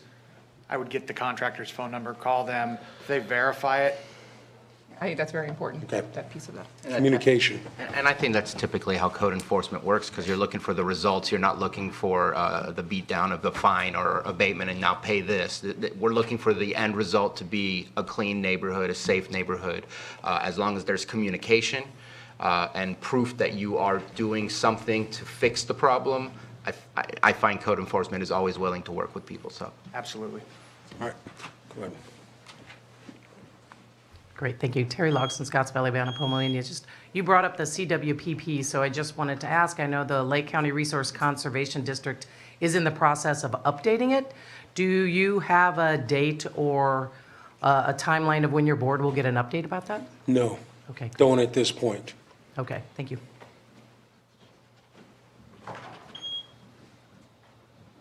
Thank you for another opportunity. As far as Supervisor Sabatier, what you were talking about, what came to mind is the Risk Reduction Authority. Thanks to Supervisor Simon and Crandall, it's very open, and public participation is playing a big part in this because of this openness. And I would say it's not even like it's okay, it's like it's just a given. People get to share their information, and I think a lot of progress is being made. We just recently discovered something that's been in the works since at least 2014, the California Vegetation Treatment Program, and there's a lot more going on out there too. So especially at the Risk Reduction Authority, a lot of this is being put together. And the other thing about the CWPP is, to my understanding, somebody has volunteered to update it with what I heard were stakeholders. Well, I'm a stakeholder and I'm not involved in it. Yeah. And I think we need to do it like we did it before, to go around the lake, because there's a lot of people with a lot of information. So much has changed over the years with the fires, and conditions have changed, the rules are changing, and they're changing over time. It's in reaction to the fires that I think we need to have a lot of input into that document, not just these anonymous stakeholders. So thank you. We'll follow up on that, Tom. We'll have a report at the next Risk Reduction Authority meeting. Okay. Bring it back to the board for Supervisor Brown. So I want to get back to making sure that nobody leaves here without knowing what the priorities are. So Bruno's asked for the timeline to be shortened. I'm good with that. And I just want to add, if we would have been sending letters out in November, we could have had a 30-day period, and we'd be getting them done today. So, but 30 days from now, I think we need to be on that. The other thing is do cannabis after fire season starts. Work on this now, and I'm going to throw it out there again. We have funding. We have it's kind of low-hanging fruit right now, and I think we could get started right now in those communities that interface with Canocti, where we have so much of a fuel load right now, so we don't have to be scattered around all over the place. It's going to affect a lot of people, and I think we could get started on that right now if I can hear some consensus. Here's the thing. 2 years ago, almost in about 3 weeks, it will be 2-year anniversary to when I organized a meeting between Supervisor Scott, CAL FIRE, and a landowner in her district that they were offering to let them put a fire line across the ridge on their property. The ball got dropped. It didn't happen. The farther up the food chain you go with CAL FIRE, with the state and the governor's office and all these boards and committees and everything, the less detached to reality it becomes. If we could get started on it here at this level, we could see it happen. But that didn't happen, and so when we met, I remember saying, the fire is going to come over from Hopland, going to burn into Lakeport, and it's going to come all through Scotts Valley. That's exactly what happened that same year, later on that year in the fire season. That fire started. It could have been avoided. That entire ranch fire could have been avoided, or river fire. Ranch fire was the one up north. But it didn't, because the ball got dropped. And I just don't want to, I don't want to be having this discussion at some point that the Rivieras and Buckingham burned to the ground because we dropped the ball. And that's I'm just going to leave it at that. That is my priority. Good. I will respond to that I think that due to the voters voting for something, that we have to be accountable for what we offered and they voted for. So I think that it has to be in the mix. We can't sit by and say, oh, thank you for voting, thank you for giving us some money, and we're not going to take care of this area. So I think for the next agenda item, has to be taken care of, because it's been voted in and we're holding on to some money and we have to utilize that. We have to do our part. So I'll just leave it at that until the next agenda item. So moving forward, as I read through the CWPP, which was done back in 2009, and move forward, I think these priorities list as we move forward here, it has Riviera West, Buckingham, Riviera Heights. I think what your prioritization is right in line with what we're talking about as far as we're concerned. Now, obviously, we're concentrating on the entire county, but we all know, and the board voted, that definitely is a priority. From what I heard to you say earlier too, is somebody already working in the Riviera area, or are you going to start pretty soon? I thought I heard a comment. We're working on it. I actually have some notes when we get to Okay. that, where we're at and the time frame and. Perfect. Excellent. So I think we've, besides the shortening of the time frame, we're all in agreement. The number one priority, what you put together there, prioritizing these areas, I think that covers them. Rob, did you read that section right there? I did. Yeah, okay. Yeah, I just, in all fairness to staff, I think we do this a lot. Everybody's got good intentions and just go forward and conquer. But I think we really need to get specific because it's not fair, especially when we're like, I got one board member wanting this, I got another board member. So I think having this discussion here is definitely worthwhile. So I appreciate that. And the collaboration with CAL FIRE is going to help us cover more and not duplication, which is great.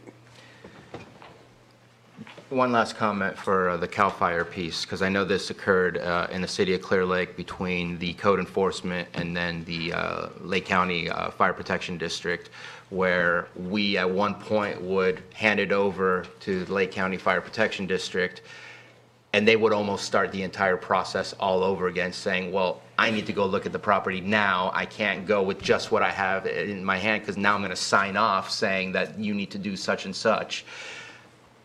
Hopefully there's a way to not make that happen. So hopefully there's a way to really be able to transition and hand it off, like pass the baton, where they can continue where we left off rather than they having to. So I don't know how that's going to work and what their requirements would be, but I just hope that we get to the point where it's not a whole new process that's starting from scratch.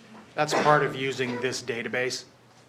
No matter whether it was the County of Lake, CAL FIRE, our local unit, a cover engine coming in, covering, it's a progression. Okay.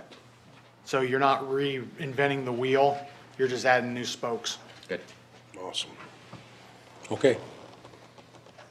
Do you have direction? I don't think there's no motion required at this point. We just need consensus, and I think we have. I think we have a consensus. Yeah, thank Your you. recommendations? Yeah, thank you very much.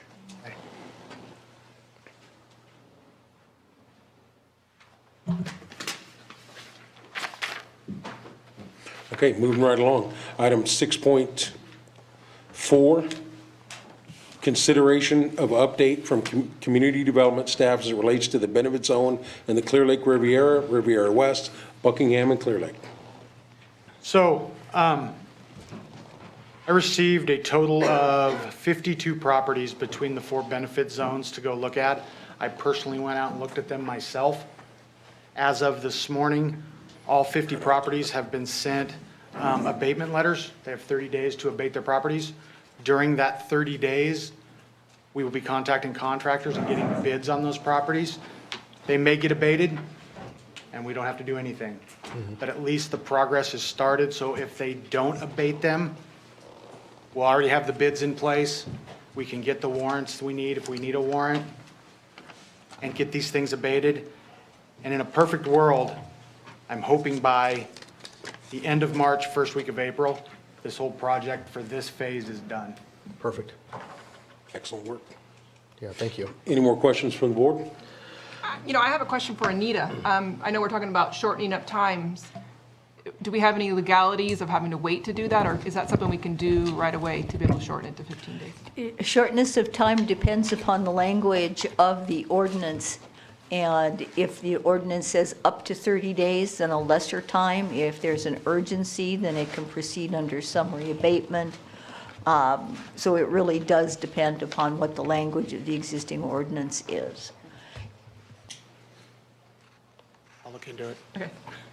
I just don't want to make sure that we're. I thought we did a good job in the ordinance, leaving it up to the discretion of our folks doing the inspections. Thought we had that discussion quite a bit, but we were doing a couple of ordinances too. I may have thought that. There might be another ordinance that I'm thinking of. Okay. I have one question. Good. Speaking again, time frame wise, just like we did earlier, At the rate that you're going, if we have to do abatements, what's the time frame once you have to do an abatement where you, who are we contracting with? Are we ready to do abatements right away, or is there going to be a time frame of another 30 days, 60 days? It won't be it'll be a small window. It'll be, we'll already have the bids done, so we'll know who's going to do the work. We'll have to write up an affidavit so we can go in front of a judge and have him sign the warrant. As soon as the warrant's signed, we'll have it lined out and get the contractors on there and get it done. You said you'd have the bids done, so there's an RFP going out for contractors? These are very small jobs. In the big picture, we're not talking abating a home that's $30,000. Probably a lot of these will be in the $500 to $1,200 range, unless a contractor wanted to bid on multiples. To bundle a group. Bundle them all area together. there, yeah. Then we'll have to take a different angle at it. But again, it all depends a lot on, people start seeing things with possible fines and different avenues. Right. Compliance will happen at Compliance one point. will happen. Right. Okay. So I guess that's the answer I have for you, sir. I just wanted to check in to make sure that we still have the opportunity to do the last part once we're done with the normal paperwork process. Time frame. Excellent. Okay, if there's no more questions at this point, we'll open this up to public input. Good morning. My name's Phil Hartley. I'm president of the Board of Directors for Riviera West community. While I have the spotlight up here, I would like to take this opportunity to thank the Board of Trustees for your statements of support for the fire prevention grants that we've and my colleague at Riviera Heights have made. We have submitted that $158,000 grant request. We'll hear in March about that. So again, thank you. You guys have been behind us all the way on that effort. What I wanted to do today is just present some information that's our common understanding in the four communities to help clarify, the processes, because there has been some confusion between our process and the county county hazardous material process, and questions get asked and answered in different ways because I think of that confusion. First of all, of course, the four communities involved are legally incorporated communities that operate under California state law, under what's referred to as the Davis-Sterling Act, a whole body of legal statements about our responsibilities as a homeowners association. We are legally entitled to require certain behaviors on the part of all our residents. They sign off on that when they move into the community. Each of the four communities is also a FireWise community. I will say that Riviera West was the first FireWise community in Lake County. All four communities operate very rigorous fire prevention programs. We're really good at it. I mean, our CC&Rs spell out specifically the conditions you have to maintain on your property. We inspect all of our properties every single year. We use qualified, experienced professionals to do that. It's not a volunteer effort. The people we hire, pay to do these inspections know what they're doing. They do a good job. We send out letters every year. Typically at Riviera West, we'll send out up to between 80 and 100 citations every year. Our response rate to that is between 80 and 85%. That is, people we tell that their properties are in bad shape, they clear them, about 85% of them. Our people they have no confusion about what the standards are, I can tell you. Everybody lives in these four communities, knows what the rules are, and they for the most part, obey it. We have one little problem in common that we've had for years and years, and that is we have a hardcore of property owners who are non-responsive. They just don't respond. They don't clear their lots. They oftentimes don't pay their dues either. They just are perennially there and a problem. So we needed a solution to that particular group, that particular problem. It's a very specific problem. It's very different from the countywide, ordinance that you're working with, and that's one of the points I want to make here today. Is these are two very, very separate, kinds of issues. So for that small group of people that don't do what they're supposed to do, Supervisor Brown came up with a very creative and very effective solution. We all bought into it. All four communities went, wow, that's what we have to do. Because we don't have the legal authority, you see, to clear somebody's lot without their permission and then somehow recoup the cost of doing that. We can't just do it on our own budget because everybody else in the community would go, wait a minute, you're going to clear his lot for free and I'm going to pay. No, it doesn't work. So by the county being a partner, we had the perfect solution. We would provide the county with lists of these recalcitrant, long-term, non-responsive owners. The county would then tell them they had to clear the lot, and if they didn't clear the lot, the county would clear the lot, have the lot cleared, and then charge them on their property taxes to recoup the cost. And we would front, the people living in these 4 communities, we voted to cover the cost of setting that program up, $100 to $300 per parcel, collected on our property taxes, which has been done. There's a tremendous amount of expertise in the communities on how to get lots cleared, how to abate lots and how to get people to cooperate. So the other thing I want to end by saying is we always understood that the county was understaffed. There was a tremendous, huge problem for the county, and so we wanted to play our role. And so that's the last thing I want to say is, we can do anything that can help. We don't understand why there's a need to do inspections again. We have 4,000 parcels between the 4 of us. We inspect those 4,000 parcels every year using expert inspectors. We also cooperate with CAL FIRE when they roll around every 3 years. We know how to help people get their lots All right, clear. if you can. Right. And so Wrap we it stand up ready to here. help you in any way we can. We can do paperwork, we can do photographic evidence. We can track down some of these owners because we actually hire somebody, a private detective essentially, who tracks people down to collect from them. Anything we can do to help. But I really recommend we not duplicate effort because that's what causes the confusion. No, thank you. And communication between you guys is going to be very important, so. My name's Kathy Andre, and I'm with the Riviera Heights Homeowners Association. I also would like to thank the board for all the efforts and focus on fire abatement, especially within our 4 communities. I think that you are about one of the bravest people I know, Andy, to take this job on. It is a thankless job and it's a tough one.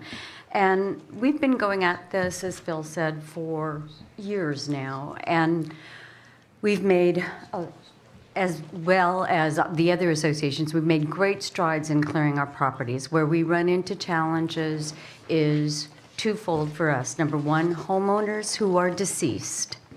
Number 2, homeowners whose properties are in extreme tax default, and for all intents and purposes, the owner of record has abandoned those properties.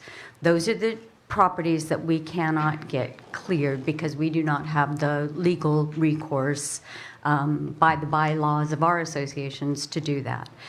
The people who are deceased, their properties pose tremendous fire danger. Those are the ones, Andy, here's one of the questions I wanted to ask, and talking about the homeowners that are deceased and tax default. The letters were sent out for Riviera Heights when, in the first round? Weren't they sent out about 45 days ago? Because I think we're coming up on the 45-day mark or so. Those were courtesy letters. Courtesy letters. Because there was still some confusion. Okay. But as of yesterday, the actual abatement letters are The going to go out. abatement letters, I understand from your list, the ones that are deceased owners, I know they're going to come back, but it's part of the process. We have to go in front of a judge for a warrant that we can prove that we tried to get hold of these folks. Now, when we're looking for ways to expedite this, isn't this an opportunity to be able to expedite this process? These people are deceased, they're of record, on the tax records, they're on there as deceased. Can't we move those properties along much more quickly instead of having to do another 30 days? My biggest fear is that we're going to end up at fire season not having cleared any of these properties because of the length of time and protocol that it's taking to do this. We went through this last year. The ordinance that we passed for the benefit zone program was in when Rob was way before I mean, we could have had letters out a long time ago and things, but, and again, Andy, this is nothing for you because you're our hero at the moment. So maybe there's some way to expedite the process for at least those owners who are deceased or in severe tax litigation. The other is the time, the size of the property. When Andy and I had talked, it was the first time I've heard that in the benefit zone, only X amount of square footage was going to be cleared. When we talked about the benefit zone in the presentations, it was the lot will be cleared, the vacant lot will be cleared. It wasn't 30 feet or just a small swath of the vacant lot will be cleared. And that poses a big challenge for us because we're still left with all the tremendous fire fuel load on these lots. And I think that's an incredibly important thing to address right now. And I thank you very much for all of your efforts. Thank you. So just, I guess if there could be any. yeah, that's 60.2, I think it was, well, I'll give it back to, that covers that. That's that 100 actually been feet. changed. That's that 100 feet. It's already, it doesn't have to be changed. It's already in there. Well, they're going to be brought to the right standard. Okay, thank you. When are they? Go ahead, Anita. Are the lots going to be cleared, I guess? Yeah. I can send you a picture of what they'll look like when they're done. They won't be cleared slick, but they'll be mowed, trimmed up, at least if there's a tree on at least 6 feet off the ground, grass below 6 inches. Live ground cover is okay if it's under a certain size. A picture will explain it. I mean, There's lots of saplings on the property. those are small, those will come down. Well, all right. More discussion. Anita, did you have a comment on anything? Okay.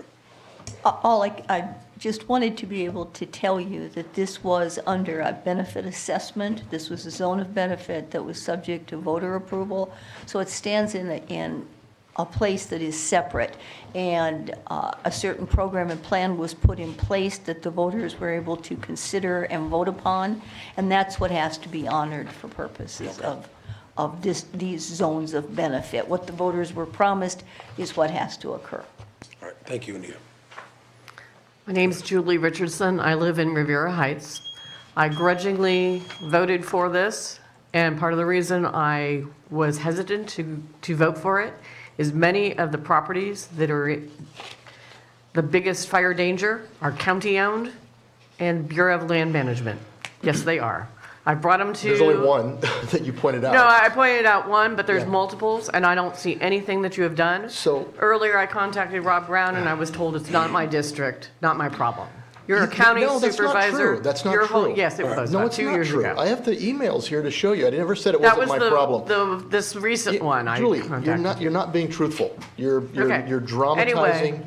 No, I'm not going to just do your First Amendment drive-by without having an answer. I never said it was not my problem. That's why I included That was earlier. subdivision. That was about a year ago.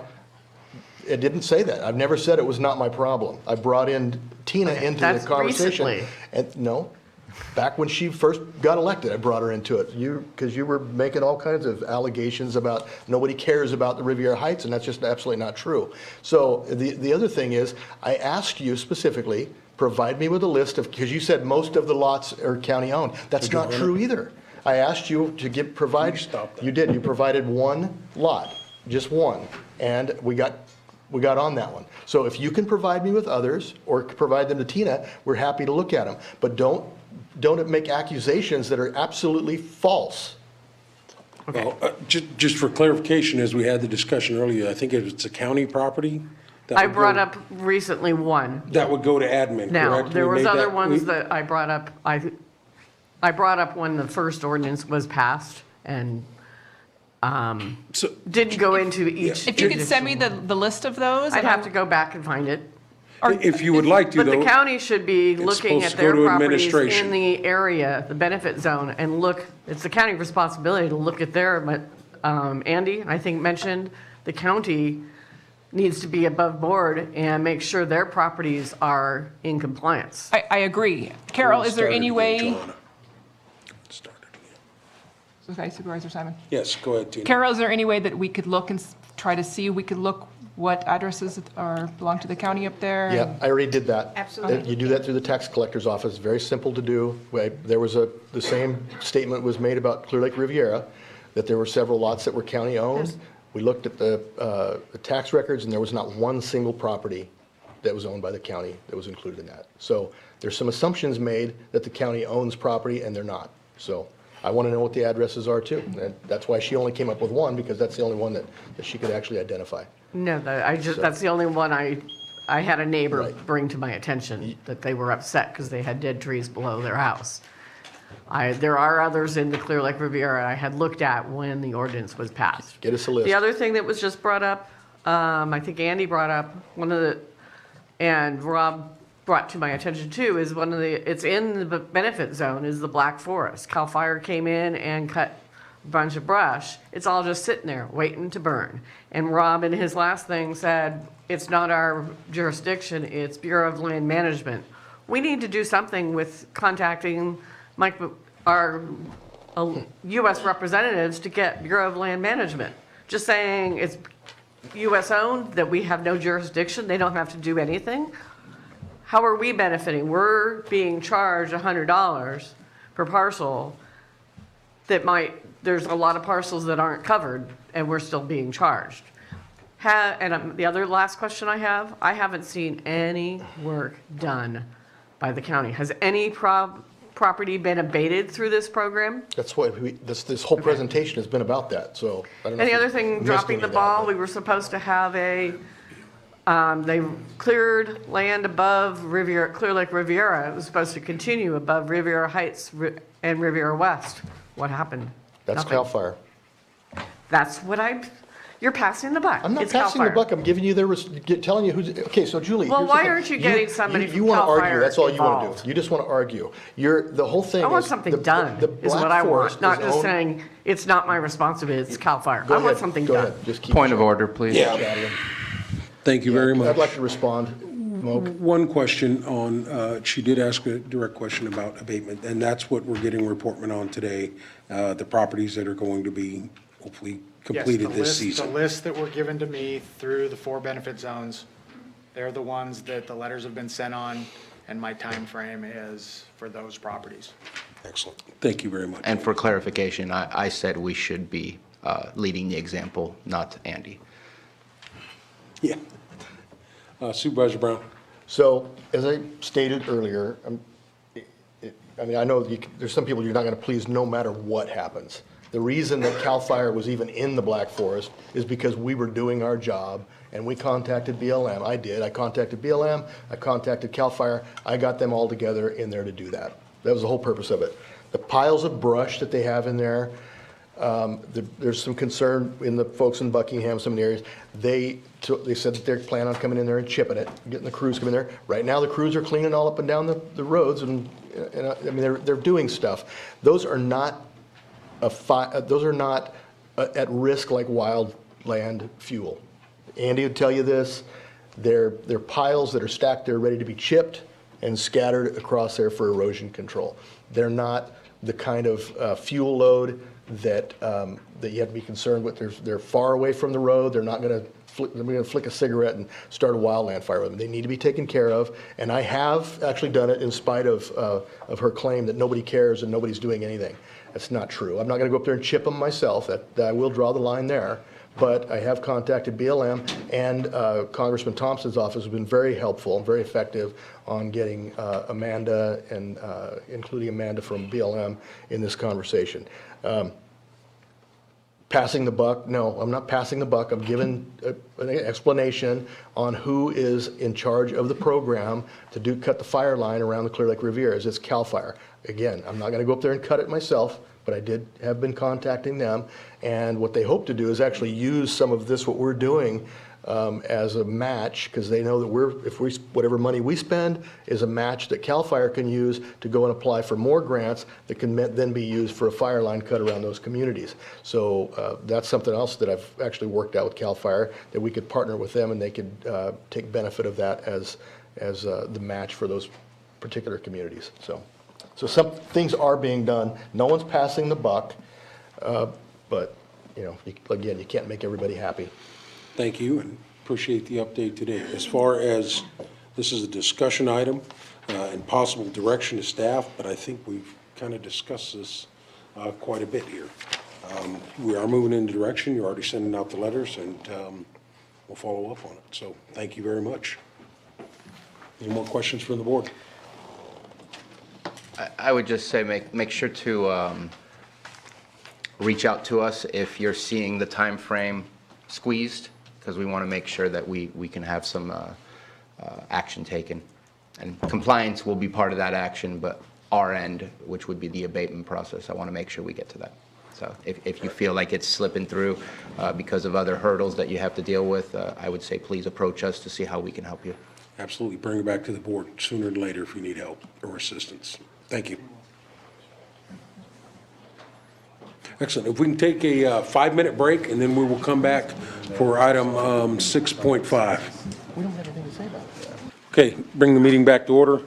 Actually, at 10:58 a.m. Go ahead and move right along the agenda item here. Item 6.5. It's continued from January 14th. It's a public hearing. Consideration of appeal AB 19-02 for Dawson and Guerrera. Excellent. Our attorney just stepped out, and we're expecting him back in just a minute. Okay. Mr. Well, we Chair? got to swear folks in anyway on this. Yeah. Do we need to re-swear them in? They've already been sworn, but your board may want to just swear everyone in again. It's up to you. In case there's new people that want to There are new testify. people who may testify, they should be sworn. That's all. Carol, you had a And comment? depending on how quickly he returns, you could consider taking up your 11 a.m. item. The behavioral health administrator's here, so just an additional Well, piece of would you wait? information. That'd be acceptable to you folks? Will, would that be It's, acceptable to you? All right. 10:59 now. So. Okay, so we'll bring this item back when your attorney arrives, but we're going to go ahead and move on with item 6.6, 11 a.m. Consideration of memorandum of understanding between the County of Lake and San Francisco VA Healthcare for the meeting space usage at Bevins Court Apartments in Lakeport. Todd Metcalf will be. Have some company up there with you. Yeah. Hopefully you can help me out. 10:59 and 30 seconds. Oh, I forgot to check. Have to Yep. wait one more minute? Hold on for 30 seconds here. You just give me the go.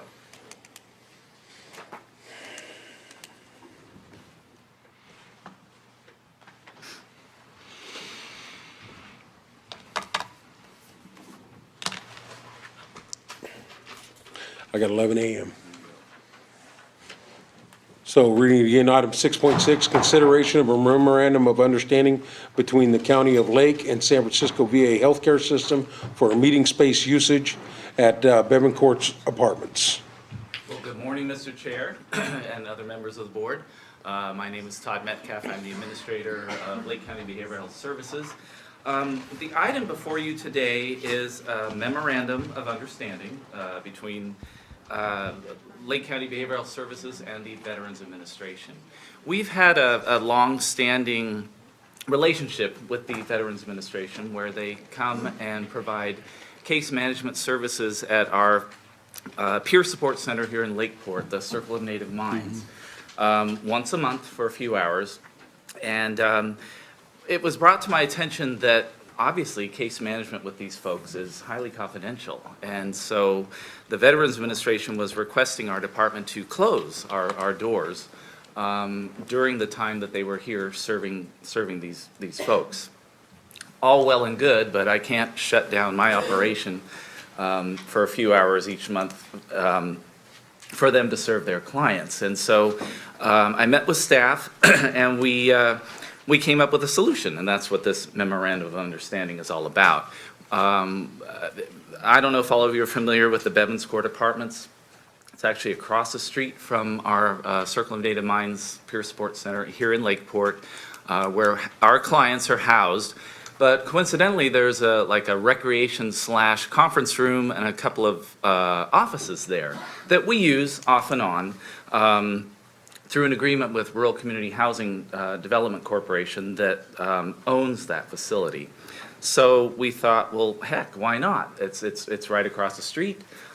It's a win-win situation, and so that is why this memorandum of understanding was developed, so that, we wouldn't have to shut down our operations once a month for the VA to serve their clients, and they would be able to it's right across the street. I mean, the location is almost the same as where folks were already meeting. And so I'm asking board approval of this memorandum of understanding to allow the Veterans Administration to provide services at the Bevins Court Apartments complex. And I guess I was approached by the veterans, obviously, and I brought this to the Right. attention of Todd. They were really concerned at the point, and Todd hit it right on the head. They needed a private area where they could do their counseling sessions as needed. And if we weren't able to lock down an area for them where they could have that privacy and other things, there was a potential of them losing their psychiatry services, which is much needed. And this was brought to my attention, which we go about our daily lives during disasters and other things. We all have a little bit of PTSD, but I didn't realize what it was doing to our veteran folks here. It is one thing, we go out and look at these things, look at helicopters and airplanes and other stuff like that, but the impact that it has on our veterans here locally is huge. So I was approached after the Kincaid fire that this was an issue, that they wanted to make sure that they had this service that was going to continue. And Todd, I'm glad you championed this forward to get this to a point where we have the opportunity to lock this down for them as they move forward with this process. So Well, thank you very much. And you guys have done a great job all this time. Well, this also shows that, the willingness of Lake County Behavioral Health Services to be a collaborative partner in the community. I think this is a great working relationship with the Veterans Administration because we have so many clients in common that we serve their clients as well. So this way, they're getting the services they need in a confidential space where, again, Lake County Behavioral Health Services does not have to shut down its operations for a few hours once a month, and they will have their own space over there. Any questions from the board? I just want to thank you, Todd, for bringing this forward, and Mo for bringing it up as well, because, I'm a veteran diagnosed with PTSD, and I know what it's like to not have the services you need. And so to bring this forward is important, and I appreciate it, so. Moak deserves all the credit. He's the one that brought it to my attention. The veterans group that really reached Yes, out, they, yes. they care passionately about what's going on. Especially You for. good, Anita? You don't have any comments? The only thing I would say is I believe Todd's already working on this. There should be a signature for the actual owner of the property to approve this. I think Todd's got that well in hand, but your board's approval today should reflect the fact that the owner still has to approve, so contingent upon that to ensure that everybody who has an interest in this process can sign off and you've got a good, solid document. Excellent. Yes, this brought up an interesting point because, yes, we utilize the facility over at Bevins Court to house our clients, and I've had staff there off and on, and we still have plans to use the space. So we drug out the existing memorandum of understanding with Rural Community Housing Development Corporation that owns the property, and it's implied that we have use of the conference room and those offices, but it's not in writing. And so, actually, Anita, you'll be happy to hear this. I do have something in writing. I have an email from the director of Rural Community Housing and Development Corporation saying that, yes, please send over a revised memorandum of understanding. And Anita, that will be crossing your desk here shortly. It's already gone through my staff. So we're just adding that language, but it's implied in the existing MOU, and I have an email in writing that says, yes, we have exclusive use of the conference room space and the two offices there. I haven't seen that underlying agreement, and it's implied are not words that warm a lawyer's heart, so I'm glad that there's going to be a signature at the bottom so that everything's done that needs to be done and the use can go forward for the veterans. All right. Any more discussion from the board? Any public input?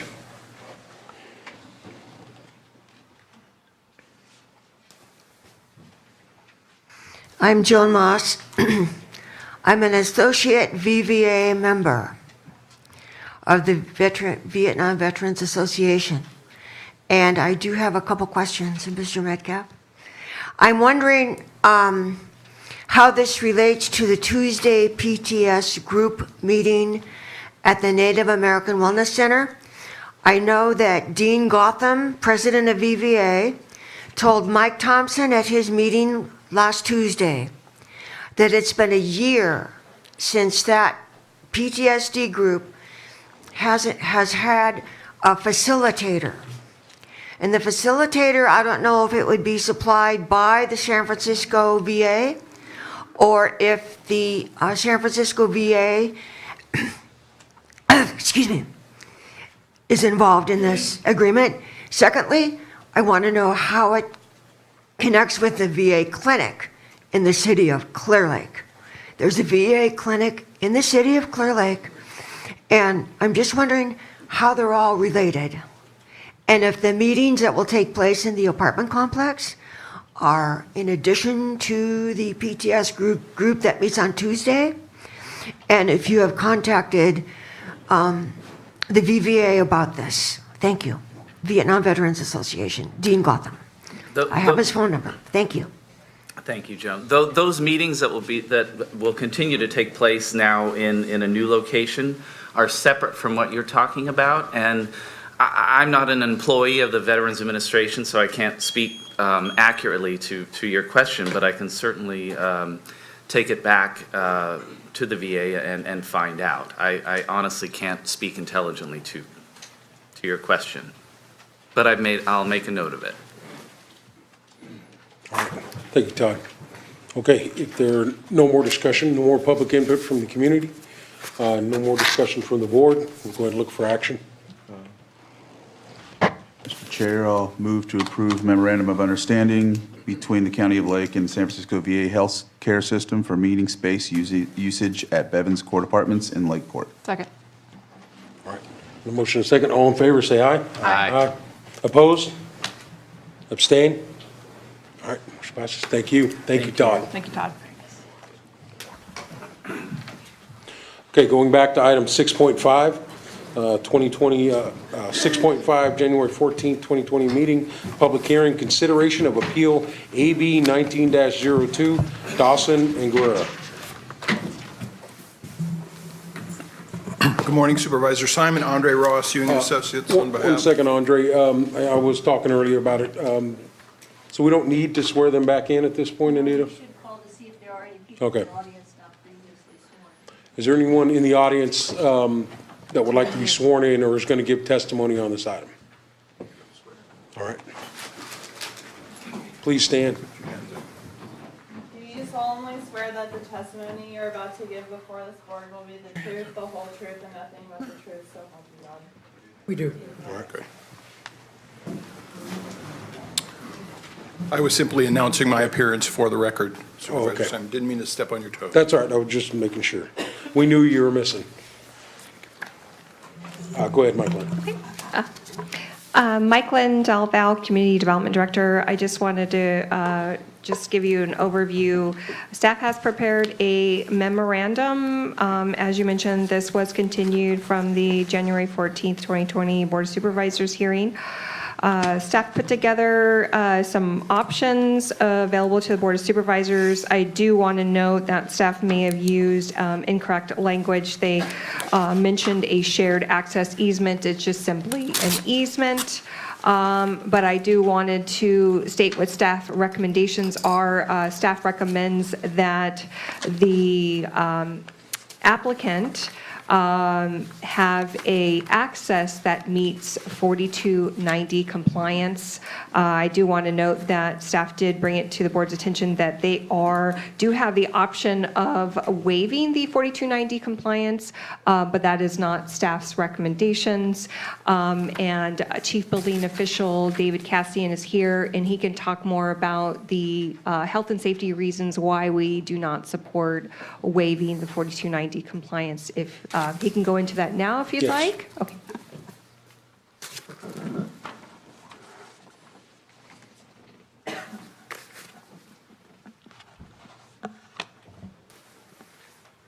The access path to the properties are required to be in compliance with 4294 road standards. The intent behind the road standards are to allow passage of both rescue vehicle and to allow residents of the property to be able to get out simultaneously. In the event that we had a road that did not meet those standards, we could run into a possibility of a bottleneck, which could put lives at risk because emergency personnel, excuse me, would not be able to get to the property in time to address the calamity, or the residents would not be able to get out and possibly be trapped. So that's one of the reasons why the roadway requirements must be met. The property, to my understanding, is flat. It does have passage for driveway access, but it would have to be graded out to the 20 feet minimum requirement with aggregate on the road to allow for 75,000-pound vehicles to be able to have safe travel without sinking into loose soil. So that's the primary reason, is for life safety. Anita? And just as a point of clarification, I'd suggest that waiver is a little bit of a loose term. It's not a waiver of 4290. You'd be finding that there are circumstances that will give the same practical effect, and/or that there might be an applicable exemption, which would depend upon a number of factors, and staff can present them to you. But you wouldn't actually be waiving the requirements of state law. You'd be looking at some options within state law to review. So I think that's what staff had intended with this. Thank you. I was thinking the same thing. Yeah, right now, there are no other options with the easement that's there. Would have to be brought to the width for the 4290 standard. Other than that, my understanding is there's availability on the property to grade out roadway access to the industrial area, commercial area of the property. Say that again? My understanding is on the property itself, there is. The property owned by them? Yes, sir. Okay. Owned by the them. Garras? The easement. So there's physically the ability to do it, but legally not the ability to do it because of the width of the easement, which we wouldn't be Correct. involved with to begin with, yeah. Okay. Is that the end of your presentation this morning? I think that's the chair's question. Yeah, it is. Everybody. You guys have anything else? That's it? Okay. Members of the Board of Supervisors, I submitted this morning an addendum to an earlier submission. That addendum includes 6 pertinent exhibits, numbered 14 through 18. Number 14 is an exemplar of 6 color photographs taken of the easement area across the Guerra property, reflecting what I would refer to as commercial wear and tear on the driveway that has occurred since January 14th, 2020. Exhibit 15 are the conditions of approval dated April 11th, 2019. I've noticed that since April 11th, an effort has been made to insert in the conditions of approval an additional indemnity provision for the benefit of the County of Lake with respect to any costs or liabilities that might arise with respect to the property. And if the county wishes to add that indemnification provision, my only suggestion would be that the county ask those persons financially responsible for the commercial activities on the property, as well as the property owner, who is identified on the deed marked Exhibit 16 17, Laura A. Miller, a single woman. One can reasonably infer that the financial benefit of the commercial operation on the property occupied by Mr. Dawson is flowing somewhere.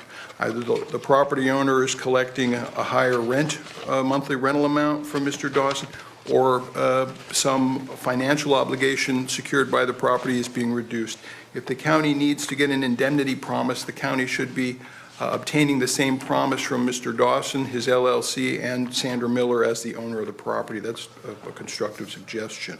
Exhibit 16 are the 8 pertinent pages from the applicant's substantial 1.5 inch thick property management plan dated May 14th, 2018, submitted by Mr. Dawson as prepared by an outfit called Natural Investigations Company of Sacramento. The chapter that or the excerpt that I have attached to my submission this morning is the section requiring Mr. Dawson in his capacity as security officer for this facility to install various cameras and various monitoring systems to control coming and going and activities.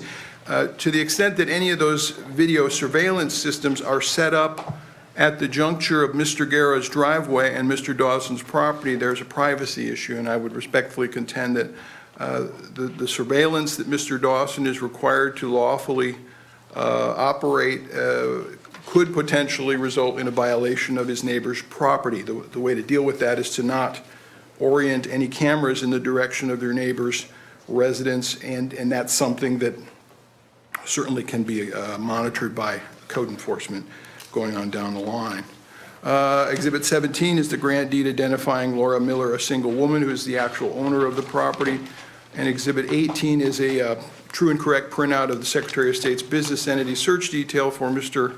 Dawson's LLC Spruce Grove Organics, which currently has good status in the state of California. Now, what brought this case to your board's attention was the fact that back in April of 2019, Mr. Guerra's neighbor was a residential neighbor. And that has changed since the Planning Commission voted to approve the use conditions that have been appealed.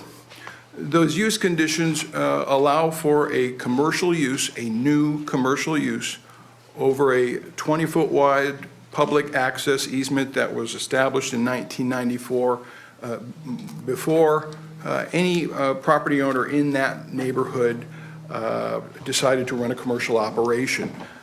When Mr. Guerra and his spouse moved to Lake County, they came to Lake County for things to enjoy a lifestyle that many folks in Lake County enjoy: nature, tranquility, privacy, and peace. They didn't come to Lake County in order to live next to a commercial facility. The easement that currently exists was crafted to accommodate reasonable residential use and public utilities. Since 1994, circumstances have changed, and Ms. Miller is now seeking to expand her use of the property, and hopefully in a successful manner, and a safe manner, and a responsible manner, by allowing her tenant, Mr. Dawson, and/or his LLC to operate a commercial facility. I would respectfully submit that the easement across Mr. Guerra's property is overburdened by this new use. More importantly, there exists an obvious solution that puts the costs of business on the operator of the business and takes them off of the neighbor of the business, and that is for Mr. Dawson, together with Ms. Miller, to prepare an appropriate code-compliant, fire-safe driveway dedicated for the commercial cannabis operation, with the costs of that improvement amortized over the 10-year duration of the use permit. That makes that cost of business a benefit to Lake County. It improves the Miller property. It takes a burden off of the Guerra property. It allows Mr. Dawson to structure his surveillance cameras in any way he so chooses without the risk of violating his neighbor's property, his neighbor's privacy. And it creates an opportunity for peace to emerge in this situation. Now, a question has been posed more than one time about, well, might you consider altering your driveway to accommodate your neighbor's commercial operation? And I've thought about that and wrestled with that question, and there is no rational incentive for any property owner to volunteer to incur the cost of benefiting their neighbor's commercial use of property. Similarly, there's no incentive for Mr. Dawson to ask Mr. Guerra about improvements to the shared driveway, because Mr. Dawson has been able to use that driveway for about a year now or longer for free. And why ask your neighbor to widen the driveway if you can use it without any limitation? Now, the county has promulgated a lengthy set of rules and regulations, and certainly code enforcement has its hands full governing and regulating and monitoring a whole lot of different things going on all at the same time.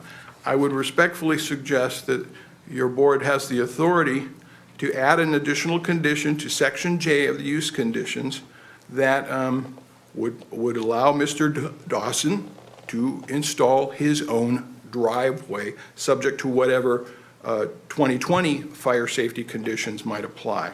That section of the use condition already requires Mr. Dawson to maintain 10 employee parking spaces under Section J2 of the use conditions. That condition requires Mr. Dawson to regulate the comings and goings of various vehicles during certain time periods. And at the last hearing, I presented evidence, a declaration signed under penalty of perjury, submitted in writing by a property owner with dates and times of comings and goings, and I would respectfully suggest that it may well have been on one or more occasions that that condition has been violated. I do not know whether the operator of the cannabis facility has submitted his annual report. I do not know whether Mr. Dawson has submitted a description of any disputes that may have arisen. I know that there have been interactions between people coming and going and the residents of the Guerra property, and I'm very happy to be able to represent that there has not been any violence or any untoward behavior or any sharp words. Nevertheless, Mr. Dawson wants to operate a successful business. Ms. Miller wants to rent her property to the operator of a successful business. The Guerras want them to be successful as well, at least successful enough to have their own secure, safe, and fire-safe dedicated driveway so that they can successfully move forward with whatever their project is, and the Guerras can enjoy the peace, the safety, the security, the tranquility, and those elements of Lake County lifestyle that one can reasonably expect to enjoy and should reasonably expect to enjoy. I want to commend Mr. Porter for the very diligent work he has done bringing his understanding of the facts and circumstances up to speed.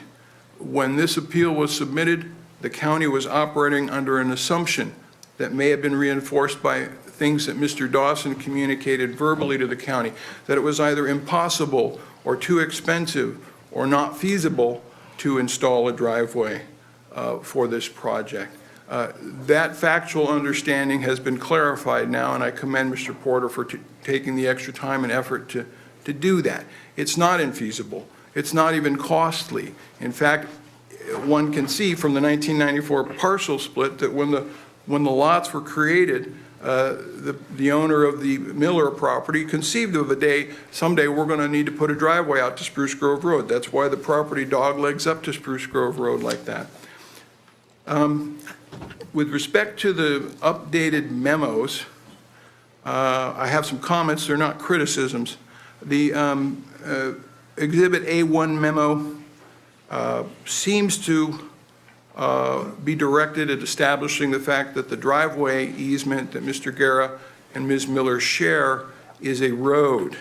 I only count 2 parcels out there being served by that shared driveway. Not 3, not more than 3, 2 only. And the commercial occupancy referenced in the definition in Mr. Porter's Exhibit A1, that commercial occupancy didn't exist before the Planning Commission approved Mr. Dawson's conditions of use. Before this project received a use permit, both properties were purely residential. And the easement from 1994 was created so that both properties could be enjoyed as residential properties. The issue of whether or not this is a road or a driveway is kind of a distraction from what's really important here. Safety and security and fire safety are all our top priorities in Lake County for most of the last 5 years. Mr. Dawson and Ms. Miller need to accommodate their neighbors. They cannot rely on Mr. Guerra and his spouse carrying that weight.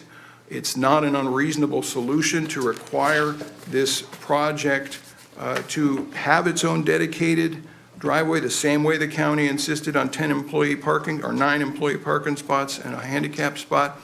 and the expenses associated with that are reasonable, amortized over 10 years, and should not be a barrier to any responsible cannabis farmer's success or desire to treat one's neighbors with respect and regard.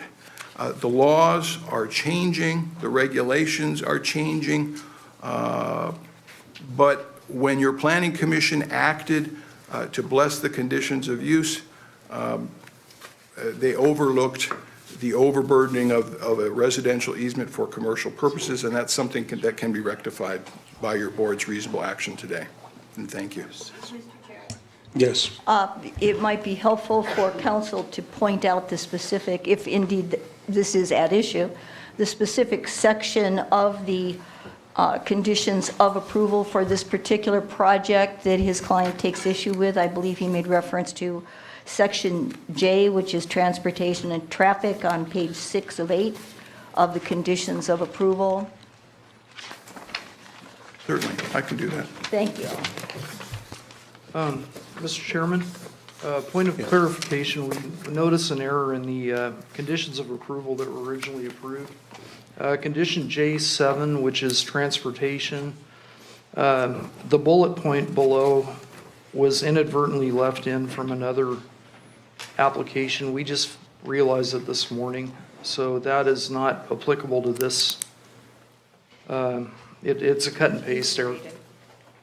It says, according to a letter from the Department of Forestry and Fire Protection, parentheses, CAL FIRE, dated May 22nd, 2018, a site inspection was conducted on May 21st, 2018, and the existing road system meets the intent of the emergency access and egress requirements as defined in 14 CCR Division 1.5, Chapter 7, Subchapter 2, Article 2, subsection 1273.00 through 1273.11.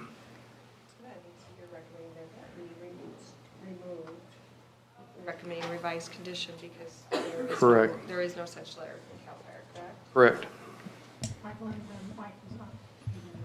I'm recommending that bullet point be removed because there was no letter from CAL FIRE. That was an inadvertent error on my part. Excuse me again, Mr. Chair, you might want to get the response from council before staff comments further, so you keep the appeal on the topic of the appeal for right now. Okay. So you want to remove the bullet point? Well, I recognize that there was no such letter back in April when I filed the appeal. I didn't realize it was a typo, and I didn't bother to ask Mr. Porter about that.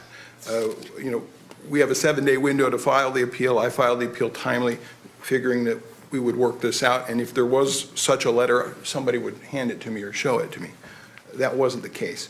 But I'm grateful that that gets corrected. And we're all here to see the county succeed in serving public interest and safety, and a typo like that, correcting it makes this better. With respect to the use conditions, I don't know whether Mr. Dawson has ever provided a summary response in writing establishing his compliance over the last year. Page 2 of 8, requirement 18. I've not seen that. Mr. Guerra has no problem with page 3 of 8. Mr. Guerra has no dispute or issue with page 4 of 8. On page 5 of 8, I've not seen a stormwater management plan for this project, but I don't believe that those issues have any bearing on Mr. Guerra's issue. It's subsection J, transportation and traffic. J1, time of deliveries. J2 is parking compliance. Those are both questions in Mr. Guerra's mind. Paragraph J4 is the subject paragraph that requires this commercial cannabis project to have access to a public road or a recorded easement. The condition does not characterize the easement, but I respectfully submit to you that the shared easement across Mr. Guerra's property is not appropriate for the reasons we've argued previously that pertain to the fire code and fire regulations, in addition to what the fire marshal has testified to this morning. If Mr. Dawson installs a commercial driveway, he may have comments about 4 subsection A, B, and C. I think the cost-effective solution for Mr. Dawson would be to install an appropriate commercial driveway for the project that complies with local ordinances and to treat that as a cost of business. Paragraph 6 of J has to do with a certain portion of the driveway being a certain type of surface, and I believe the fire marshal mentioned that in his statement to your board. And paragraph 7 is the reference to the California Code of Regulations that we've been wrestling with in this appeal. Mr. Guerra has no other issues or concerns that have not been mentioned about the use conditions as they currently exist. He's not trying to stop this project. He's trying to steer the project away from his front porch and in a direction where Mr. Dawson can succeed and become a valued neighbor as opposed to a potential source of privacy violations, interruptions, or potential conflicts. And I'll submit on that. So return to the request of Mr. Porter here to have the typo removed. Seems like we have an agreement on that. Well, if there's no letter, then it doesn't belong. Yeah, it doesn't belong there. It is a typo.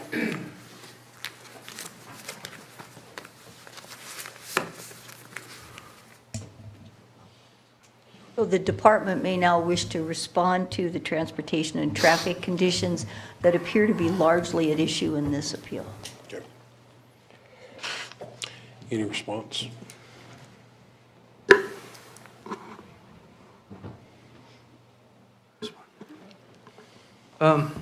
Staff's position is that whatever happens, it needs to be 4290 and 4291 compliant. So.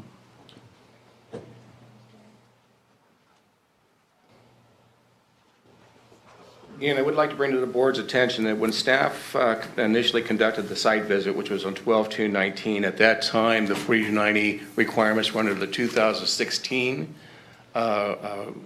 record. And since then, there's been a change to 4290.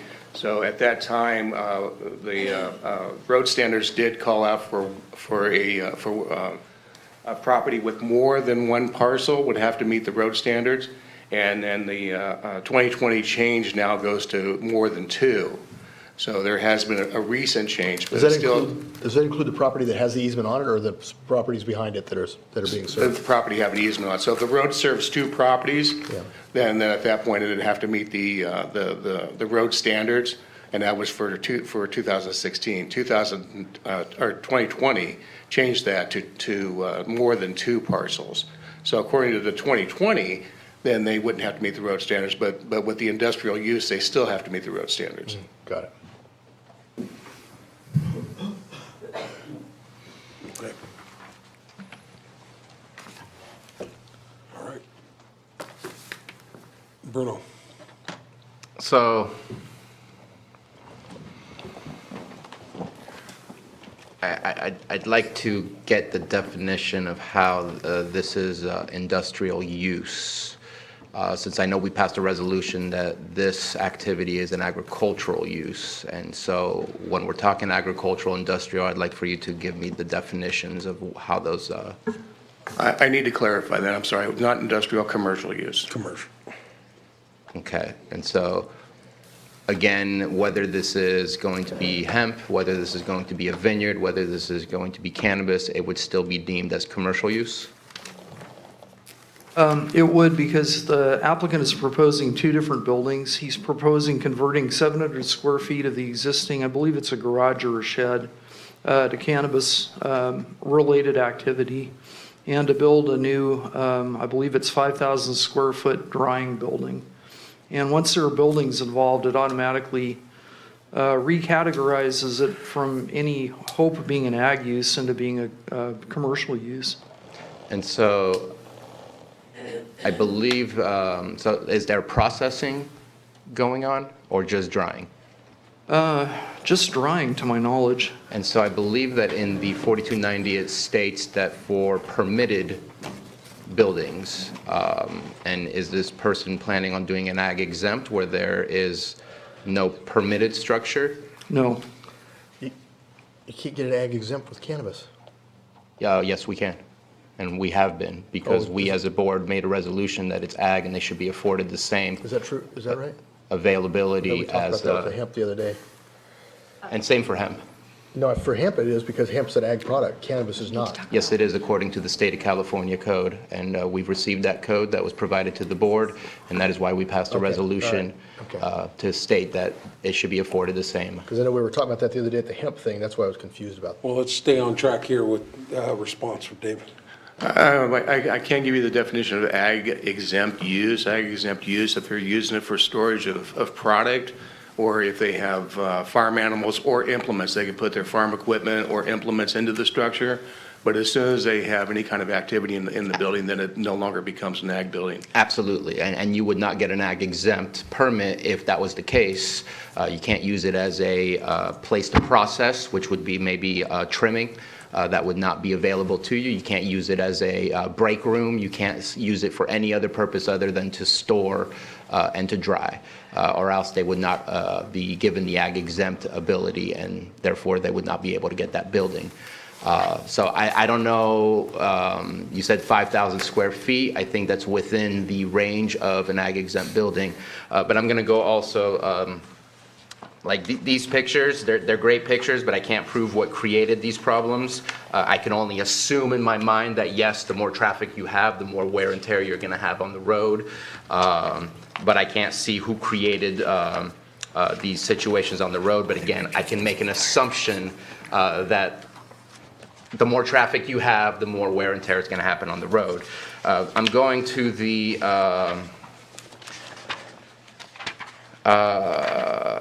property, I believe it's Exhibit 16, is it? No, 17. Two-pager, yes. Where it says that Track 2 has a 20-foot wide roadway, public utility easement, and that obviously was created to access the property. I know that the property, the way it is zoned, does state that it can be used for crops, can have agricultural use. So depending on what happened on that property, would we be here at this moment in time? Again, saying if it was used for vineyards, if it was used for hemp, if it was used for cannabis, would we still be here depending on what the type of activity? But an easement being used for a zone, that person has the ability within that zone to use their property for what they want. It says here 20 foot, right now we're being told it's 14 feet. So obviously the easement has not been kept up. I think that's a neighborly issue. That's a civil matter rather than us. I also want to ask, when you enter the property, and I don't remember the video, it was very shaky, and I know at one point we had our heads sideways and then not, it's flat. It's not topographically challenged. So if you enter the property, you should be visibly able to see the other side of the property. So I'm assuming that there is some potential for same practical effect. I'm not going to ask that we do that, for the fact that I think that when we ask for same practical effect, and it's an easement on somebody's property, that puts us in the line of fire, because now we're asking for two properties. However, there are some options, and I think, again, that needs to be between the neighbors. As a neighbor for the second property, if you have an easement that's supposed to be 20 feet, how do you ensure that that remains 20 feet when right now it's 14? Again, that's a civil matter. I don't think that we should force anyone to do so.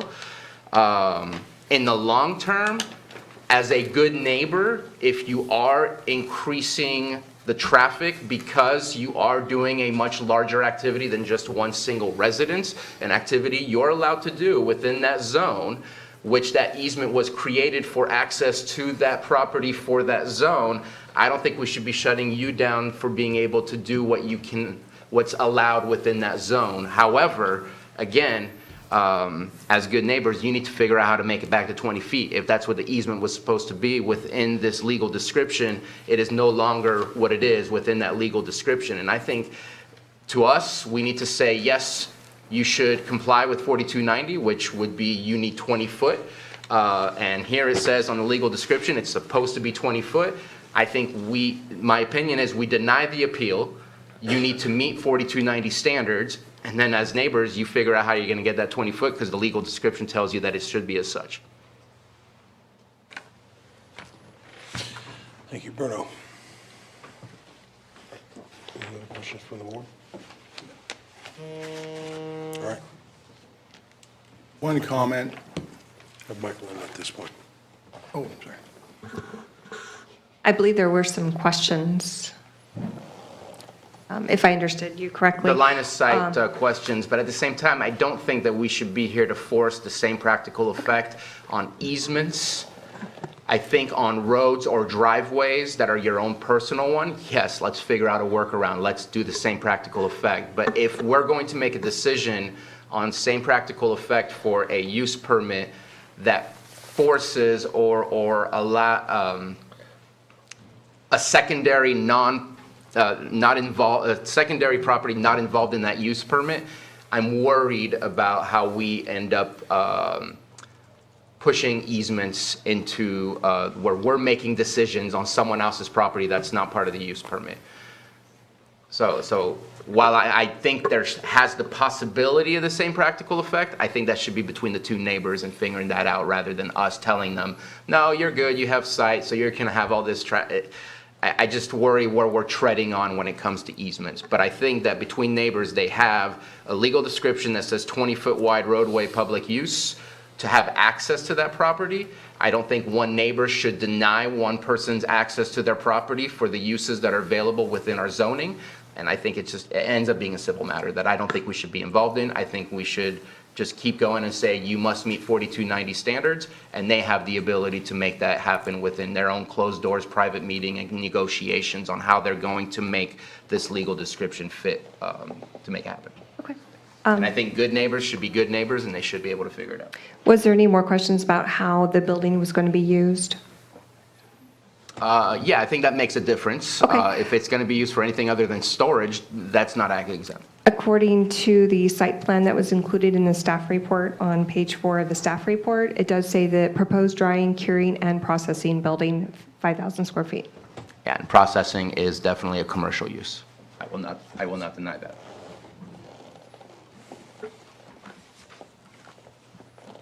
Okay.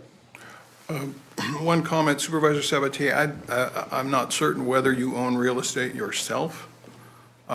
If you do, I'd want to ask you, have you ever voluntarily offered to improve your neighbor's driveway to assist them in their commercial activities? And I would suspect that the answer to that question would be no. I am not willing to volunteer to allow my neighbor and enhance their commercial activities without the burden of that being shared. The argument, oh, this is a civil matter, is really red herring, because every property user who has a use permit, their first line of defense in any civil litigation is, I'm using my property for a permitted use and I have a use permit, so sue me. That's a practical reality. Mr. Guerra has not done anything to interfere with the ongoing use of the driveway that has been shared by those two parcels since 1994. The fact that the easement described on the deed is 20 foot and the roadway that has evolved over time is 14 or 12 or however wide it is, that's a distinction that does not make a difference. One of the options that staff has provided to the board, option number 1, imposes a cost of bringing the driveway from 1994 up to current standards. But that proposal does not assess the costs of those improvements. Mr. Guerra's position is those costs are Mr. Dawson's costs because it is his commercial use of the property that renders those improvements necessary. Mr. Dawson has never asked Mr. Guerra to expand his driveway. And more importantly, I don't believe that 20-foot wide driveway can be modified to comply with PRC unless you widen it in certain spots for turnouts. Of the options presented by staff, option number 2 makes legal and economic sense. Require the applicant who's gleaning the benefit of his activities to improve the property that he's using so that the value of those improvements accrue to the owner of the property. That's what being a good neighbor is all about. Using the administrative process to force your neighbor to accept something that they never asked for is an abusive process. It's not fair to Mr. Guerra. He didn't move here to Lake County to be next to a commercial facility. He can do nothing at all to stop that, and he doesn't want to stop it. But the county can, through considerate and thoughtful planning, steer the project so that Mr. Dawson's project can succeed on its own merits and allow Mr. Dawson's neighbors to enjoy their property as they have for a period of years. That's my only comment. Thank you. All right, at this point, I'll go ahead and open it up to, But Mr. Dawson is here, by the way. You can. Can I make a comment? So, number one, on a use permit, I don't think we should be forcing any applicant to do any changes to someone else's property. Number two, if I was Mr. Guerra, I would not want to put a single penny into upgrading a easement so that someone else can have their use permit. Number two, I think it just should be Mr. Guerra, Mr. Dawson sitting down and figuring out how to make this work. That's it. And I think it's as simple as that. I don't think we should approve the appeal or else it cancels a use permit. I think we should deny the appeal because it says in there you must meet 4290 and that permit should not be allowed to continue until the neighbors sit down and figure it out. I think there are definitely alternatives where a road eventually in the long run can be made all the way to, but I think that's up to the applicant on how they're going to figure out how to make that happen. But again, I don't think we should get involved in two neighbors figuring out how to make this work. I think that 4290 says you figure out how to make it work, but I don't think we should force any one property. Yeah. Anita, did you have a comment?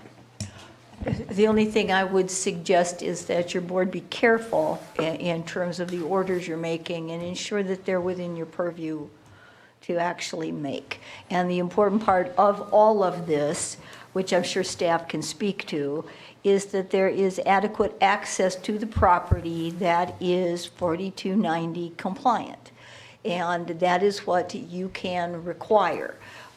If an applicant chooses to negotiate with a neighbor or if an applicant chooses to put a new road in, what you're requiring is adequate and legal access to the property. So staff may be able to speak to that in greater degree, but you've got an existing road that's of a particular width, and no one wants to engage in any financial contribution to actually make it work. So in that regard, you're kind of at a stalemate, but it's not your board's stalemate. It's a stalemate between the two property owners. Your board nonetheless has an obligation to ensure that access roads are compliant with local and state law, and that's your obligation.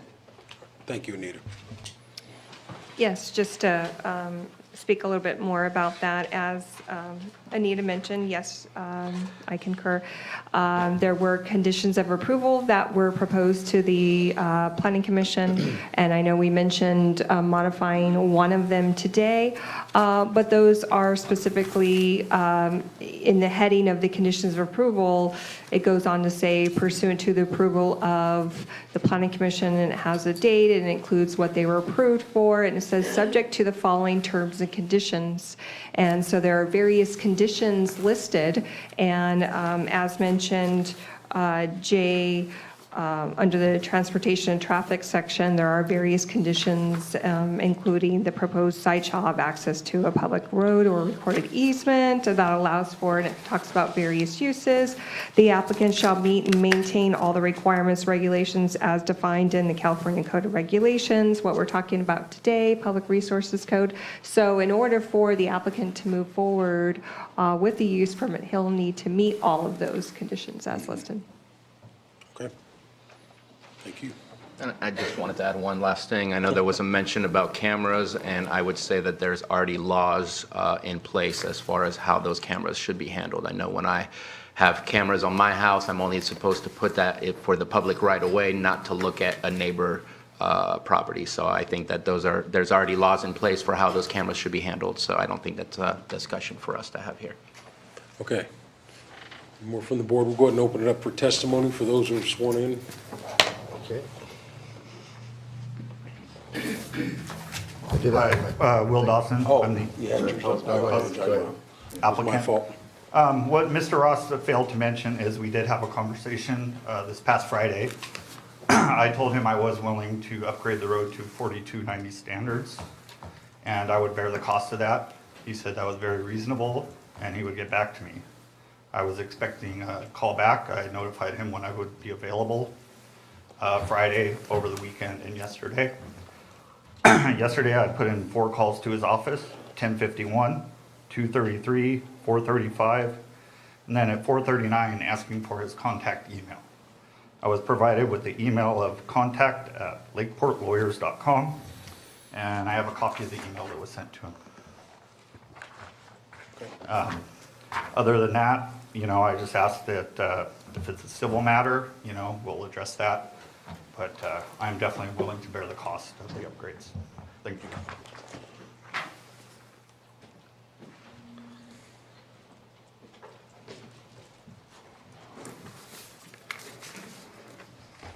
Joan Moss, observer, journalist. I've listened to this, and I believe the principle of the matter is that the county changed the zone. The county changed the zone from agriculture to commercial. And I believe the county should take responsibility and Joan, this is a use permit. We didn't change. whatever it is, the any zone This was is changed. 3D. I understand The that. zone was not No, changed. it was not changed. This is someone applying for a commercial operation in cannabis, so The use permit no zoning was changed for this, from for this agriculture project. to commercial? What was changed from agriculture to commercial? This is a cannabis commercial operation. Agriculture is a commercial activity in the sense that it is being done to serve a market purpose, not a personal purpose. So it hasn't been changed to commercial as in there's retail and that type of activity. It's now not just for personal use, it's being done to market. Yes, and because of that, I think the county should take responsibility for commercial development and grant the appeal. I don't think that this gentleman who moved on to a ranch for quietness and seclusion should have to build a bigger road. Legally, I think that the person who is developing a commercial operation should pay for the changes that are necessary in order to access that commercial operation. Thank you. Thank you, Joan. Hi, Michael Green. Just want to point out, as you well know, this is quasi-judicial. You're not being asked to weigh a whole bunch of new evidence, although they have attempted to bring some new evidence here today. You're here to uphold or deny the decision of the Planning Commission in terms of the issuance of the use Excuse me permit. just a moment. Yes. You hear this matter de novo, so that statement was incorrect, just so you know. Okay. As far as the conditions of approval, J7, I think that is one of the applicable standards. I appreciate staff clarifying the bullet point, not being accurate in this case, but I believe it also highlights that the ultimate authority of whether this particular project is 4290 compliant is CAL FIRE. It's not the county. So you can enforce J7, which is shown on Exhibit A3, page 6, on your conditions of approval, and that's right up to where the county should go. And beyond that, there should be an inspection by CAL FIRE, which is really the only authority that can enforce that particular thing. And it is up to the private parties to have a little chat. And if it's not up to snuff, then they can take it up with CAL FIRE. And if there's a deficiency, CAL FIRE would be the agency. And I don't want to get spanked twice, but I'll look to California Code of Regulations, Title 14, Division 1.5, Chapter 7, Subchapter 2, where basically how this process works is local jurisdictions shall provide CAL FIRE notice of applications for building permits, use permits, et cetera. CAL FIRE comes back with their comments on the use permit, which happened in this case and is also was reviewed by the Planning Commission. And then the local jurisdiction shall ensure that the applicable sections of the subchapter become a condition of approval. But the county doesn't decide what's applicable or not. That still goes to CAL FIRE. As far as any inspection, I think there is reference to a December 2019 inspection. Inspections for compliance with 4290 shall be made by the fire marshal. Local jurisdictions that have assumed state fire protection responsibility on SRI lands, or local jurisdictions where inspection duties have been formally delegated by CAL FIRE to the local jurisdiction. Now, I'm not aware that there has been a formal delegation. There has been. There has been? Yes, Okay. our fire marshal here at the county is the ones to make the decisions for 4290. Okay, so who made the inspection in December 19? Was that the fire marshal or was that the building inspector? That'd be the only question. It's the same person. And then as- Our chief building official is the fire marshal, the same Okay, person. fair enough. Both of them went out. Okay. Cutting to the chase then, I think you've already heard from the applicant that he's more than willing to upgrade the road if it's possible within the realm of negotiations with the property owner. But the application, the conditions of approval you have in J7 are more than adequate. You don't need to go any farther beyond that. So I would support you denying the appeal and upholding the issuance of the use permit. Thank you. Joan, do you have new information or New testimony information? Something new on the, that I didn't already add? if we could let Lance go, and then before we close it out, I will let you go after Lance. You've already gone once, I want to get through the process here to get these folks through. Hi there, Lance Williams. I'm just representing myself as a father. I would like this to be put towards a civil matter. As Rob said last time, as Bruno has said today, it has a 20-foot road. What we did learn is that I read a letter from code enforcement saying, and it sounds like this is now incorrect, vehicular access must be to more than one parcel. It has to meet that 4290. So I see two parcels. So if let's forget about the cannabis operation. If he wants a safe 4290 road, and Will wants a safe 4290 road, why can't that happen? This man, who I'm told came here to come to Lake County, was just arrested last time. How many felons do you have? Felonies do you Hey, have? you're not talking to this. So my question is this. He has been arrested. He just got out of jail. He spent 15 years in jail. There has been... That has no- so my point is... no pertinent information on what we're talking about today. Okay, so he brought out that this person is here. He's not a good person. He is violating something. Once again, Lance, if you're not going to get off that, you know, we're talking about the issue that we're talking about, the major issue. So what I'm saying is that it really That's what needs to we're go doing. to a civil matter, that this does not need to be looked upon anymore. This is a 4290 matter, and how are we going to deal with the rest of them? When someone says they want to upgrade their road, and we have someone that says, no, you cannot have a 4290 road, what are we supposed to do? You know, what are we supposed to do? You know, let's say I want access through someone's property. I have a 20-foot easement, and then my neighbor says, nope, can't have a 4290 road. I mean, we were just talking about fire-safe roads. And now we have an opportunity to have someone upgrade a road to 4290, and it just isn't happening.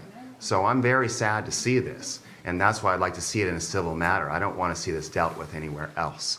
So, I mean, when you're looking at this, please look at the fact that we have a person saying 4290, we have a person saying not 4290, and we've been here talking about fire safe.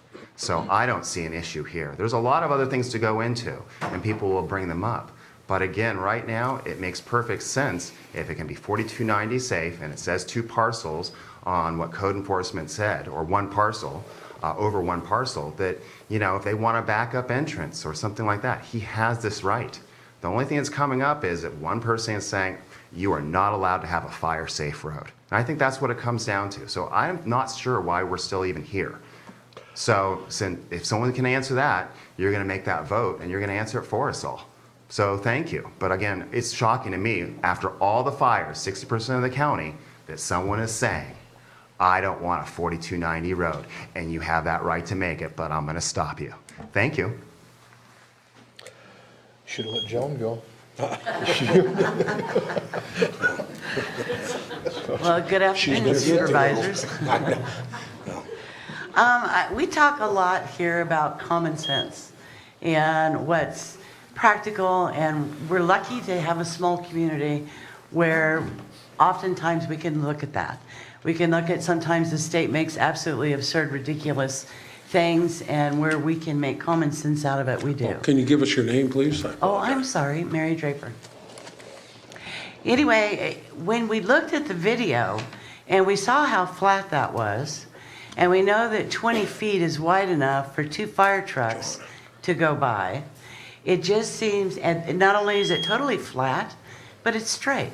And you can see all the way, and it seems kind of ridiculous to me to say it's not wide enough for 4290.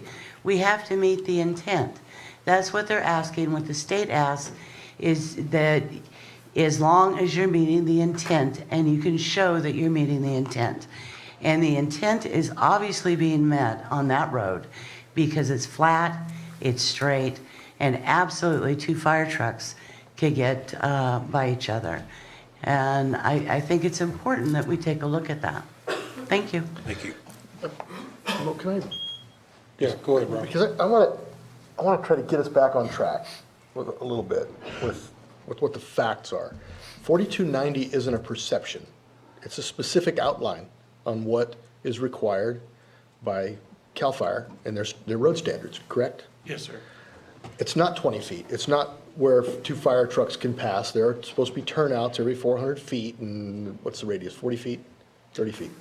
On the road standards, turnouts aren't required because there's accessibility to get past each Yeah, but they're 30 feet, right? They're 40 feet. 40 feet, okay. And the point of that is, if you have a 20-foot easement, it's not possible unless there's another easement agreement to get that 40 feet that's required. So it's. No, there's no turnouts needed if you have 20 feet. If it's a 14-foot I thought driveway, then you need. Every 400 feet, it needs a turnout. No, correct? not on 20 feet, because 20 feet is 2 lanes. Therefore, you have 2 abilities Okay, to go okay. in and out. Yeah. If it's So 14 you don't feet. So you don't need the 40 feet? No. At all? No, 20 foot is what is required for 2 lanes, therefore you can have egress. Then what is the issue? He doesn't want to do it. But there's a 20-foot easement. He won't let. Yep. There's a 20-foot easement. You can't say you can't let somebody, either there's an easement or there's not. He is saying he won't let anyone make a safe road. No, Okay, thank you. We heard you. so, and then the other thing that I was gonna say earlier, and just because council had talked about, this is a civil matter, and he explained it is that, we have a use permit, so sue me. Well, we have a conditional use permit, and it's conditional based on being able to meet those standards. If you don't meet the standards, then the permit is not active. The can't say, I'm just gonna go ahead and do it anyway, so just sue me. It is a civil matter, and that's something that the county doesn't do. We don't enforce easement standards, we enforce easement agreements and all that. So maybe you could elaborate a little bit on what it is you're referring to. Mr. Guerra's position is that the 20-foot easement is not a road. It's a private easement, and it's not sufficient for an updated fire-safe road that requires turnouts. The county, by giving a permit to this commercial use, has created a circumstance whereby the existing easement can be overburdened. And the alternative to what's been going on for this past year is to simply require this cannabis facility to have a dedicated commercial driveway. For about a year now, the county has been fed incorrect information. I don't know whether that's intentional or negligent.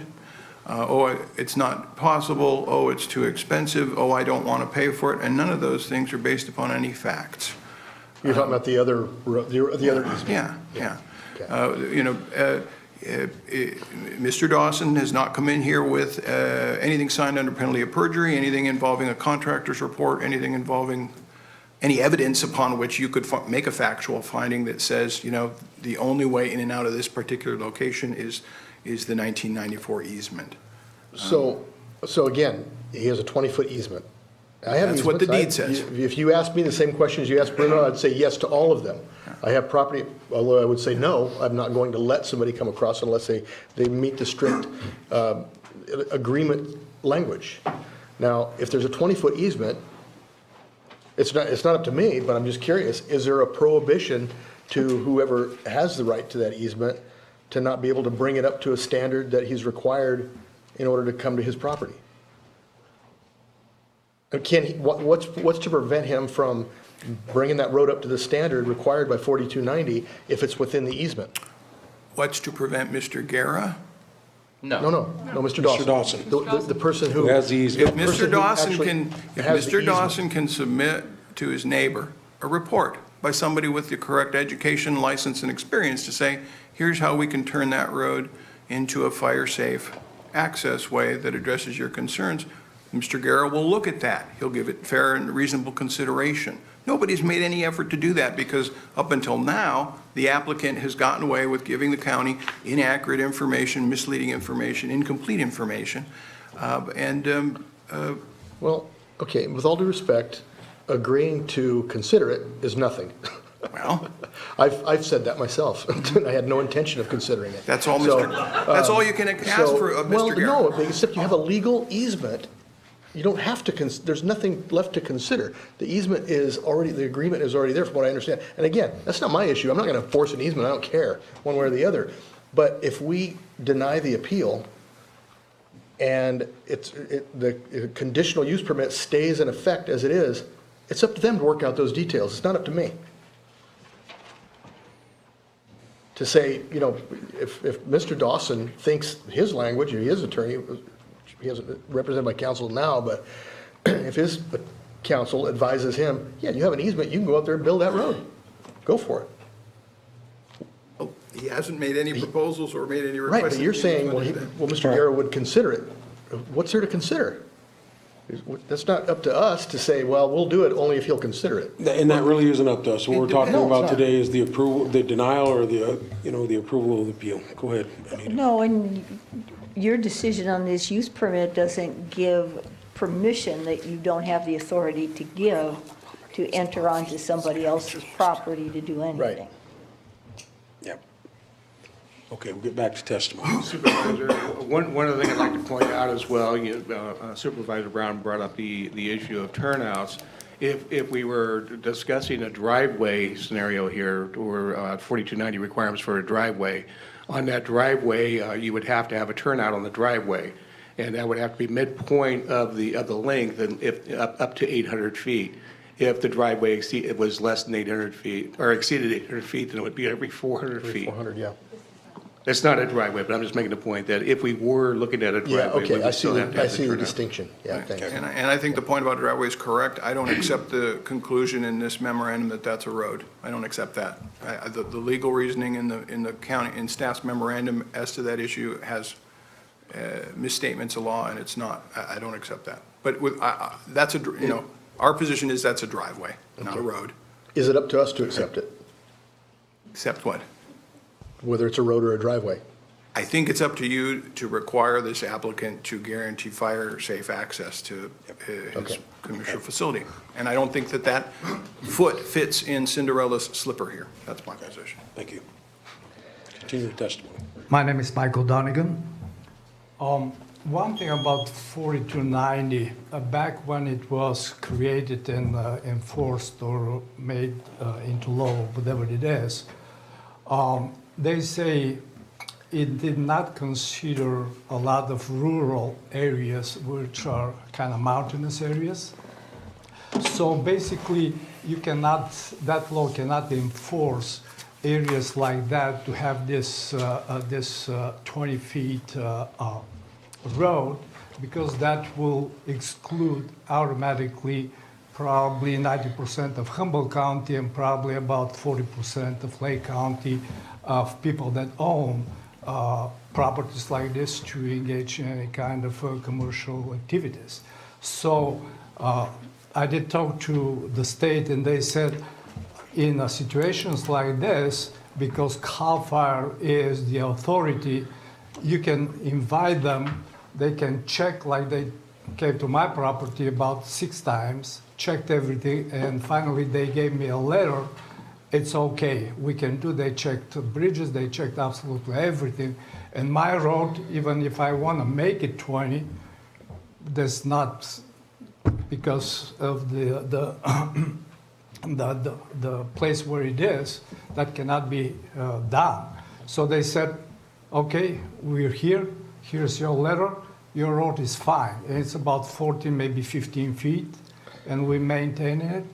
So I don't know what the problem is. If the CAL FIRE is the authority, they should be asked to come to the property that has a problem, and they will say, okay, you good or you're not good by all of this.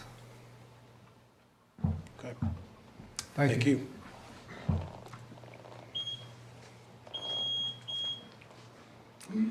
Hello and thank you. My name is Richard Durham. I'm involved in the cannabis industry, but I'm also a realtor here in Lake County.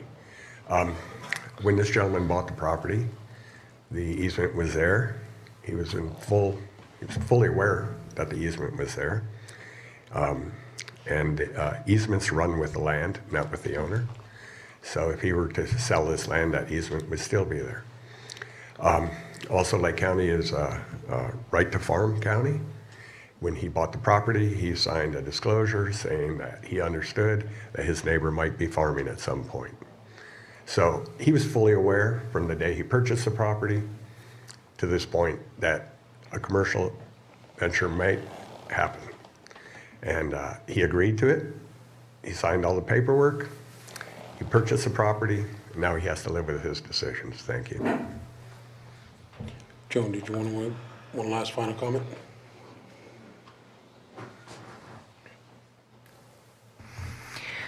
Joan Moss, I am not against marijuana. I'm not against hemp.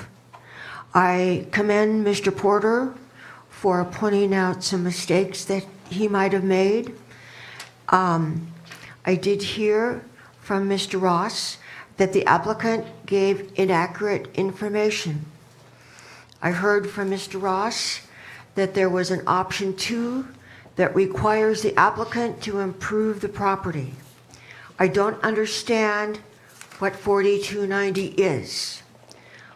What I'm saying is that if there was inaccurate information given and it's dealing with CAL FIRE requirements that have not been met, I believe it should be reconsidered before you deny the appeal. Thank you. Thank you, Joan. Okay, seeing no more testimony at this point, we'll go ahead and close the public hearing at this point, bring it back to the board for deliberation. I'm ready for a motion if there's no deliberation. Rob, do you have anything? No. All right, Bruno? And I'm just going to make it up. I don't have any specific motion in front of me, but I move to deny appeal AB 19-02 Dawson/Guerra. Second. Okay. There's a motion and a second to deny the appeal. All in favor, say aye. Aye. Noes? Abstain?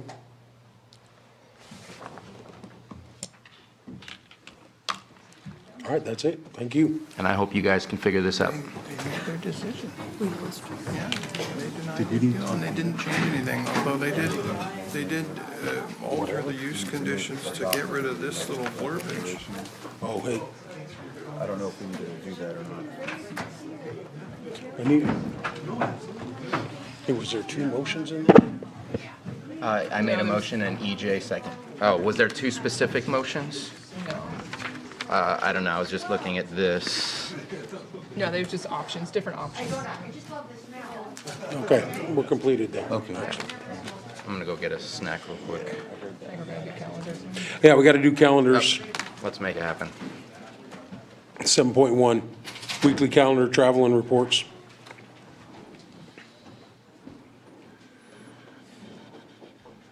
Go ahead, Tina. Okay. After the meeting today, I'll be returning phone calls and emails that I have, and then attending the city council meeting at 6 o'clock.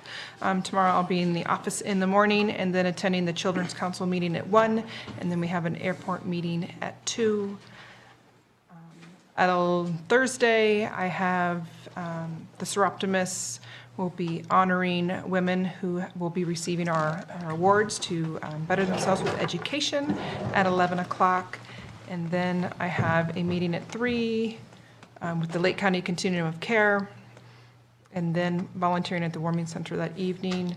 On Friday, I will be driving down to San Francisco to pick up my husband, who's been gone for 3 months in Africa, so I'm really excited to have a husband back.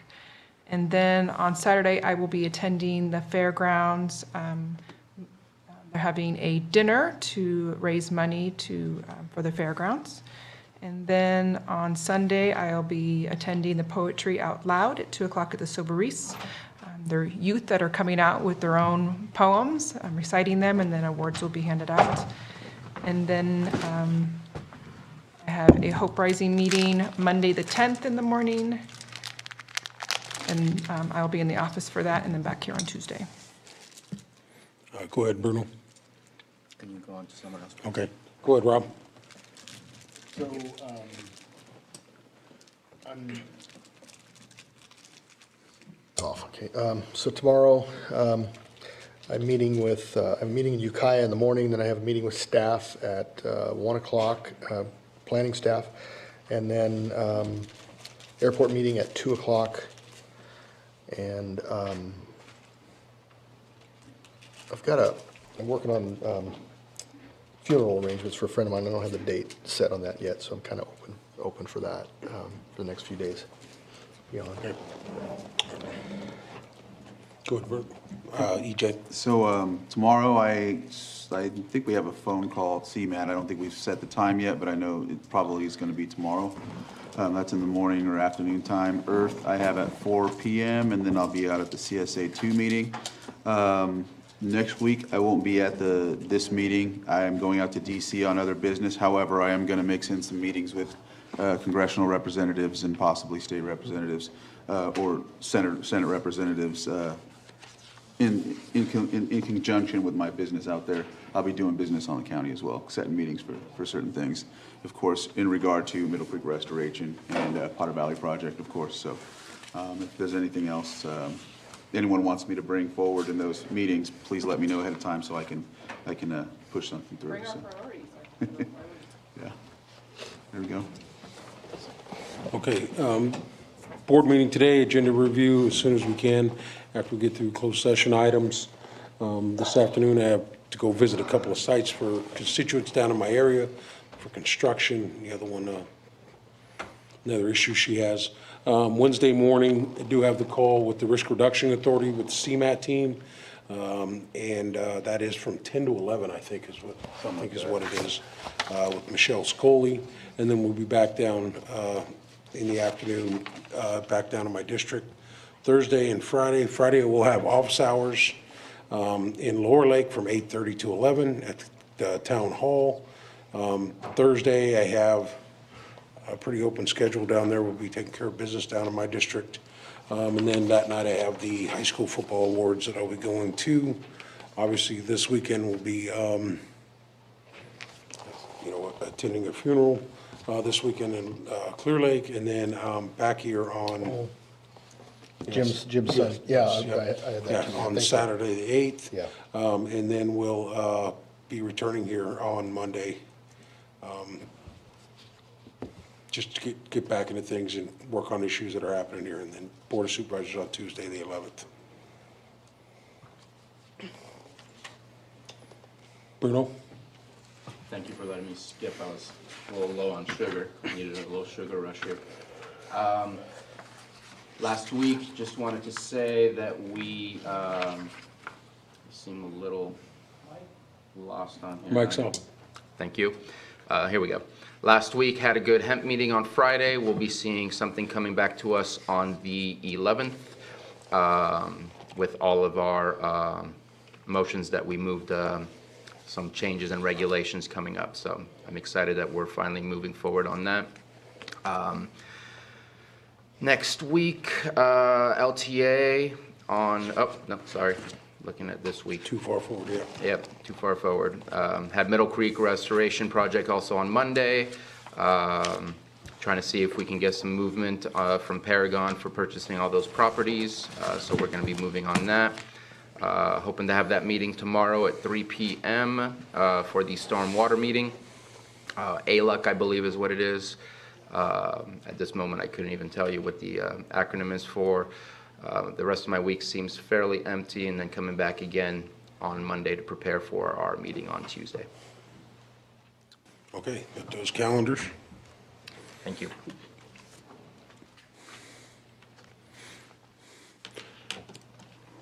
All right, moving along. I think that covers everything on the open calendar. We're going to go ahead and go to closed session. Item 8.120-41, conference with labor negotiators. A, Chief Negotiator M. Long, County Negotiators Carol Hutchison and Pam Semick. And B, Employee Organizations, LCDDAA, LCDSA, LCCOA, LCEA, LCSEA, and LCSMA. 8.2, Public Employee Evaluations, Title Community Development Director. 8.3, Conference with Legal Counsel, existing litigation pursuant to Government Code Section 54956.9, D1, County of Lake versus PG&E. 8.4, Conference with Legal Counsel, decision whether to initiate litigation to Government Code Section 4546.9D, 4, and 1 potential case. All right, with that, we'll go ahead and go to closed session. We'll take a real quick break, 5-minute break. Chair, I would estimate you have approximately well, it's just depending on how long the discussions go, up to 2 hours of closed session discussion, so All right. do you wish to take a lunch break? What do you, Yep. what's the board's lunch break?